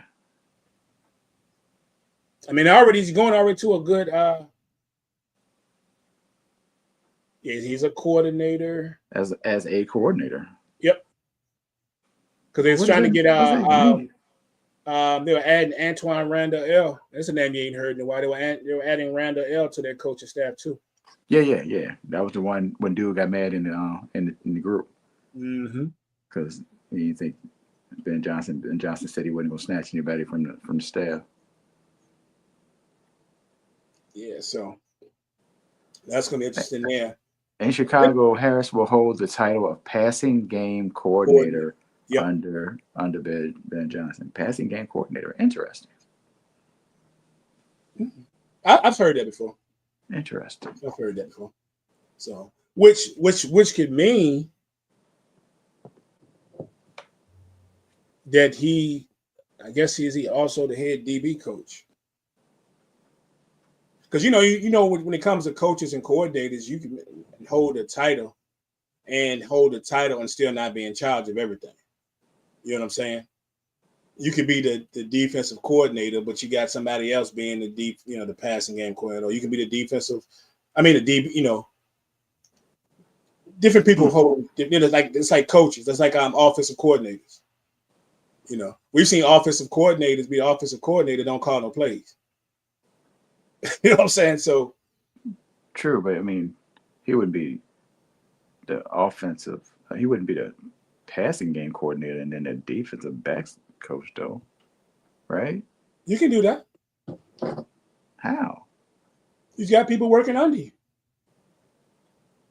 Like you can be a defensive backs coach and you can be a defensive backs coach and still not have the title as a passing game coordinator.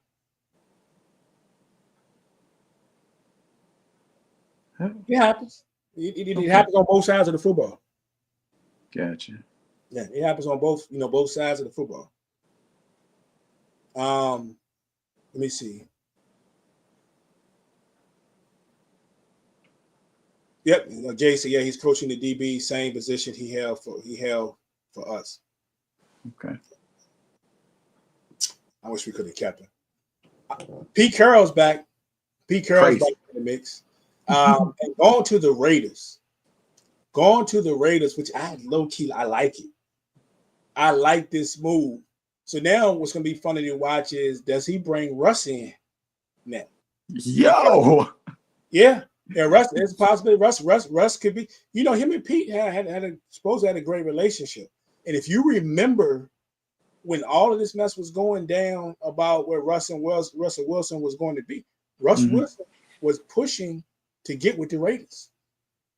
Interesting. Yeah, interesting. So could we see a reunion in 2025? Interesting. In Vegas, baby. Vegas. Sierra gonna have all the residences. They gonna give her a residency over that joint? Yes, sir, definitely. She lived down the street. What I thought was also crazy about this move when we're talking about this band of coaches is Aaron Glenn.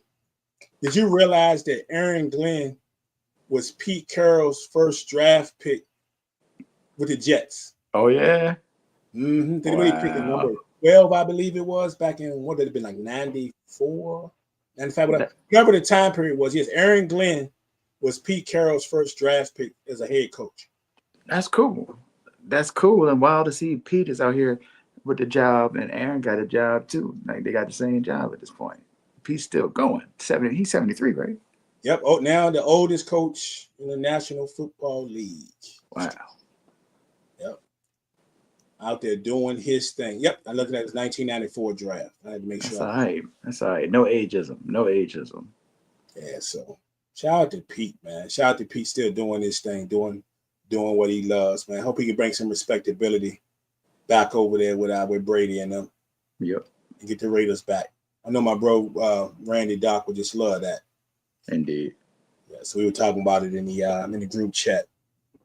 And of course, I'm in no hurry to get to this, but it's Come on. Dallas Cowboys. What they do? They did some old Jerry stuff.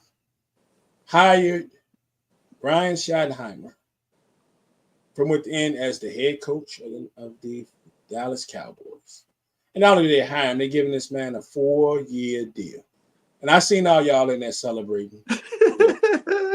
Y'all was having the time of y'all life with this hire. Hey, listen, man. We were excited for you. We were happy for you, and the Cowboys. That's all. We're just glad to see you guys lock in with a new coach and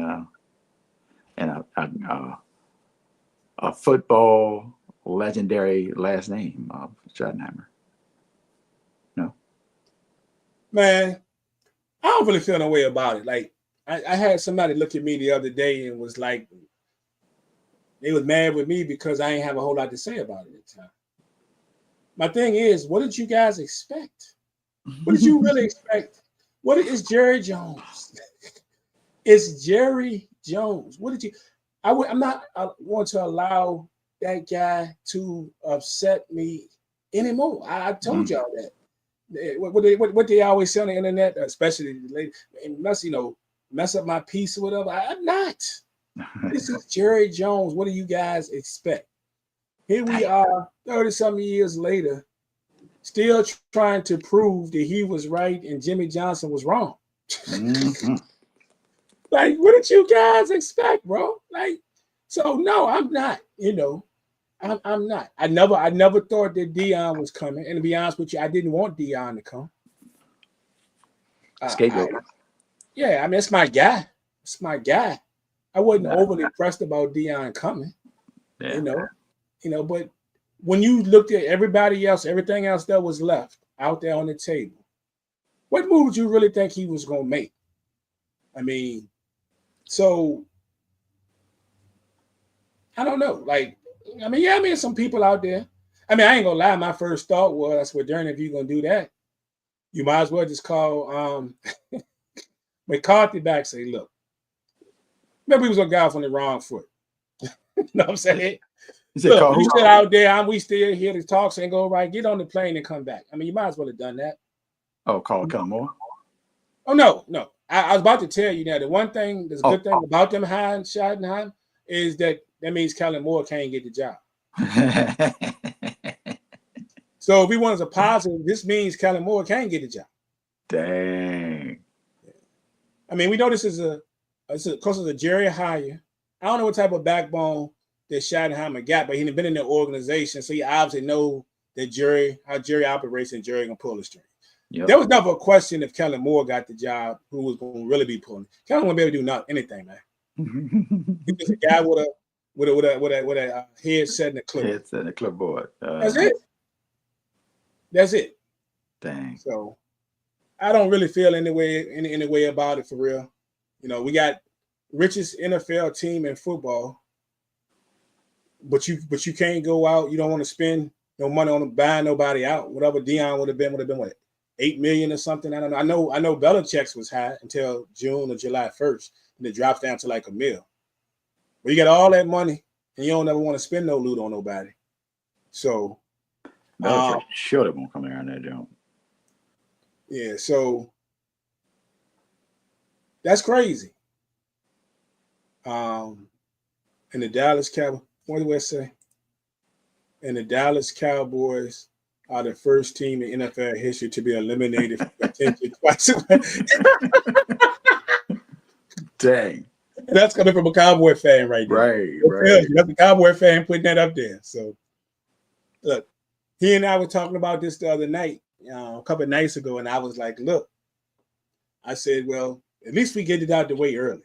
Like, we don't got to go the whole season, no build up, none of this stuff, and then we get let down before the season even over. So we already know where we at. Right. Should be no cause for disappointment come 2020, 2025, 2026 season. Ain't got to get hyped during the summer and all that preseason. No, for what? Oh, yeah. The only thing the Cowboys could do that would give you a little bit of optimism. They still ain't gonna win anything. They ain't gonna go anywhere. But you got to make a little bit of a splash, and maybe you can at least try to draft Ashton Jeanty just to say you win and try to get a running back. That would be cool. But that don't change nothing else. They don't change anything else. Right. We'll still be looking up in just about everybody else in the division. The Giants still exist, so I don't think the Giants gonna be down for so much longer though. That's nice of you. I mean, we would have made a great move. We got Malik Neighbors, who I think gonna be a dog for this. So we just got to find a quarterback. That's all. All we got to do is find a quarterback. Find a quarterback and work everything else out. So they got a nice young running back, Tyrone Tracy. I like Tyrone Tracy. Yeah, they called Tyrone, and he showed up for him. So with his stuff. Yeah, so he had some defensive injuries. So Giants gonna be okay. All right. Yeah, but this is just a Jared thing to do, to go out and get this hire coach that nobody else was even thinking about bringing in for an interview.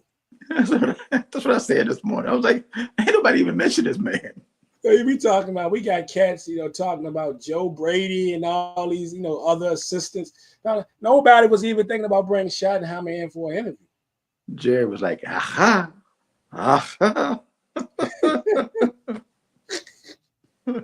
So it's funny to me. It's funny to me. What I'd expected nothing different. But again, like I say, that means Kellen Moore is not going to be the coach, and I'm absolutely fine with that. I'm fine with it too. Even if Kellen Moore decides to go to New Orleans. I wish Kellen the best. He can go to New Orleans and tear it up. He just, ownership a little different over there. Yeah. I might like Kellen Moore with those two young receivers they got over there. Could be something. Yeah, so I don't know. Yeah, Wesley, we should have hired Al Hurst. I'd have loved it. If you're gonna take a chance on somebody who's never been a head coach, man, start with you might give Al Hurst a job then. Wait, who was Dallas' last black head coach? You said who, McCarthy? No, I said who was Dallas's last black head coach? Oh, no, that was never gonna happen. Oh, look, I told everybody. We just said we wanted. We know what we should have. What they should have done. What we wanted.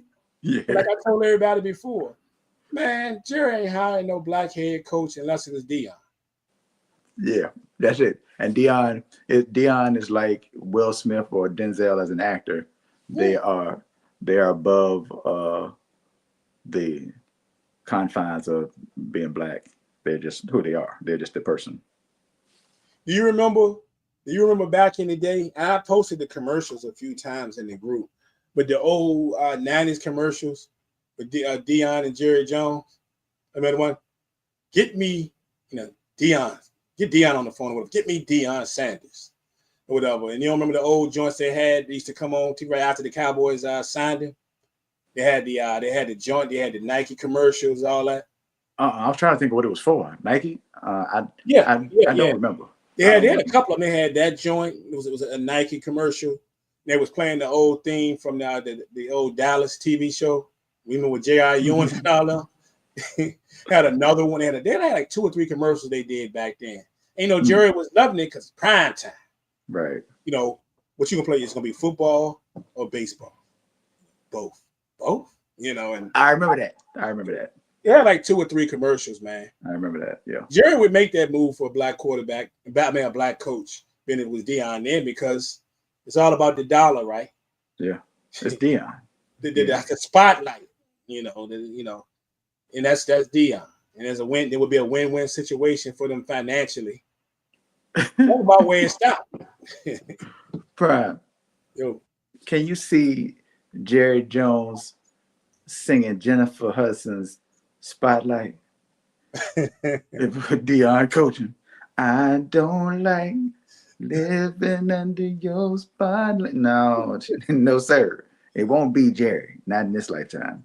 And that's what he said. Not in this lifetime. Definitely ain't gonna be Jerry. It ain't happening. Nope. It ain't happening. So, but that's the coaching roundup. We'll see what happens with this last coaching spot. But I'm loving. I can't say I love the Liam Cohen thing because I don't know enough about Liam Cohen. Right. And being the coordinator, but the Pete Carroll and the Ben Johnson, I absolutely love. The Aaron Glenn, I really like. Probably say I love it too. I just, there's a different place than I thought he would be.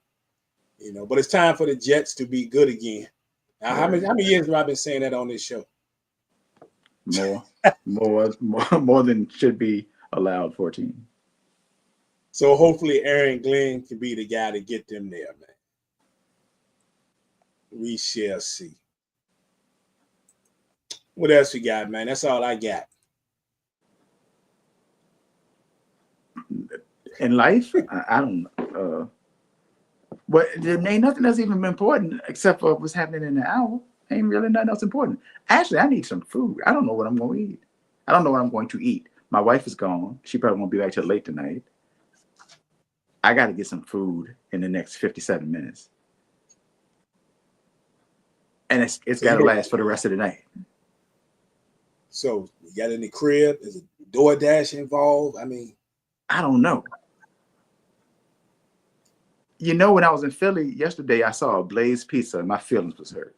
I was like, oh my gosh. Oh, you saw a Blaze out there? Yeah, I didn't go, but it was a Chipotle beside it. And my daughter wanted Chipotle before they got back on the bus. We still got the joints that's out here? No. Well, I think there might be one in Chesterfield. Like maybe. So the only food that I knew about that were here was the one on West Broad Street. Down there. Innsbrook. Is that gone? That been gone. Yeah, that was my joint. And I never went inside of that one. We passed it all the time for work. But the other one was the one in Chesterfield, down the street from Chesterfield Town Center, down there where Wegmans is, in the shopping center where Wegmans is down there, across from Sam's Club. Yeah, I ain't gonna. That was the joint. That's the one I've ever been in. I just love going in there. Yeah, I ain't never been to that joint. They used to blast Barb in there, but I used to like it. Yeah. Had that joint on 10. Got to figure out something. And got to make sure these people got their cheese in. Hope nobody saw that spit. I'm sorry, y'all. Yeah. Hope they got their cheese in. I'm telling you, Brian, these people be tripping. Let me look real quick. Shout out to everybody, the few people that's still playing. Yeah. JB said it's John Malothin. Yeah. It's 35 sheets in. Still somebody's missing. Yeah, I forget. And I said I was going to do this. Well, one of them I was going to mention. We've already mentioned Josh McDaniel being back. I thought Diggs was going to make it, and I guess he didn't make it back. But Josh McDaniel is back. The offensive coordinator, with New England. So he's gone back home with Vrabel. But also, and now the faithful in the comments not going to let me forget, Robert Saleh is in San Fran.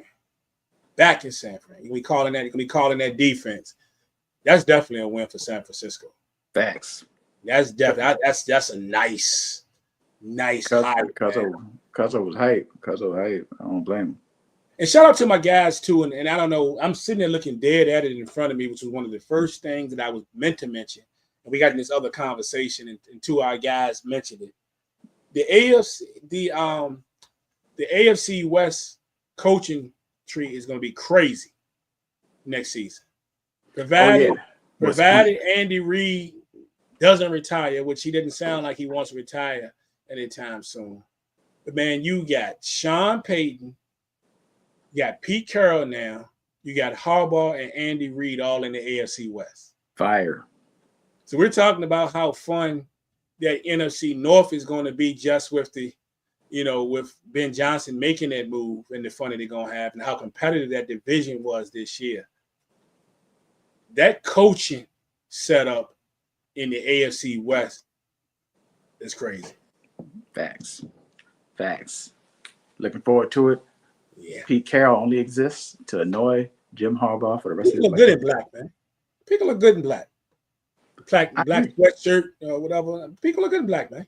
Indeed. It's slimming. Yeah, no doubt. I like that. I really like that. I really like that. But yeah, that's all I got, man. I got to find me something to eat too. I got to go in here, and I don't know if they looking for me to spend some money or we got something already in there. But at this point, I didn't get so hungry. I probably don't want to spend no money, but I probably ain't gonna fight them on it either. Yeah, I hear that. That's probably what's going to happen. So, other than that, you got anything you want to leave for the people? They don't care no way. It don't matter. I'm gonna say it anyway. Yeah, tomorrow night, 6 p.m. Stars and Company Live. I have an interview with a hip hop artist by the name of Ray R.E. and we're gonna chop it up a little bit at 6:30. And then Wednesday we got the Beat Cypher at 7. And producers are all doing remixes. They're grabbing an instrumental. Grabbing an acapella and creating a beat around the acapella and doing something dope like that. Next week though, I'm gonna hit him with a nice joint. They ain't none of them in here. I'm gonna give him Erykah Badu's Green Eyes to sample for the next joint. But I'm gonna tell him that on Wednesday. But that's gonna be crazy. I thought about that on the way home as I was, listening to Erykah on that 4-hour ride last night. I was like, oh yeah, we can whole bunch of parts to sample. Yeah. That's gonna be crazy.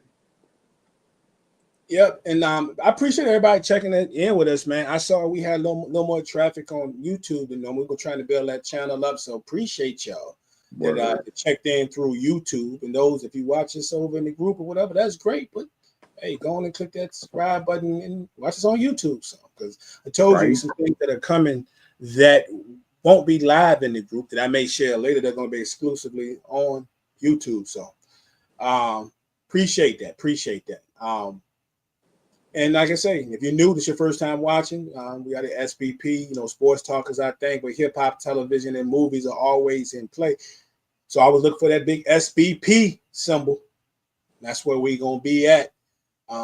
As for next week, I have no idea what we're doing as of yet. So we will let you know what we're going to do, because the Super Bowl won't be for a couple of weeks. Darn sure ain't doing no Pro Bowl stuff. So definitely not. That's definitely not happening. I miss the days when it really meant something. You can really hit somebody. I see Philly. So what is that actually? They're gonna be in the screensaver? I don't know what that is. It's on Instagram. It's just, we ready. Let's hunt. You know what it is. Bird gang. This is just for the end of the show. You good.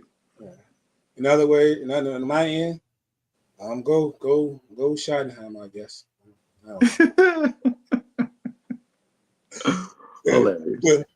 No doubt. Well, I'll be back next week with something.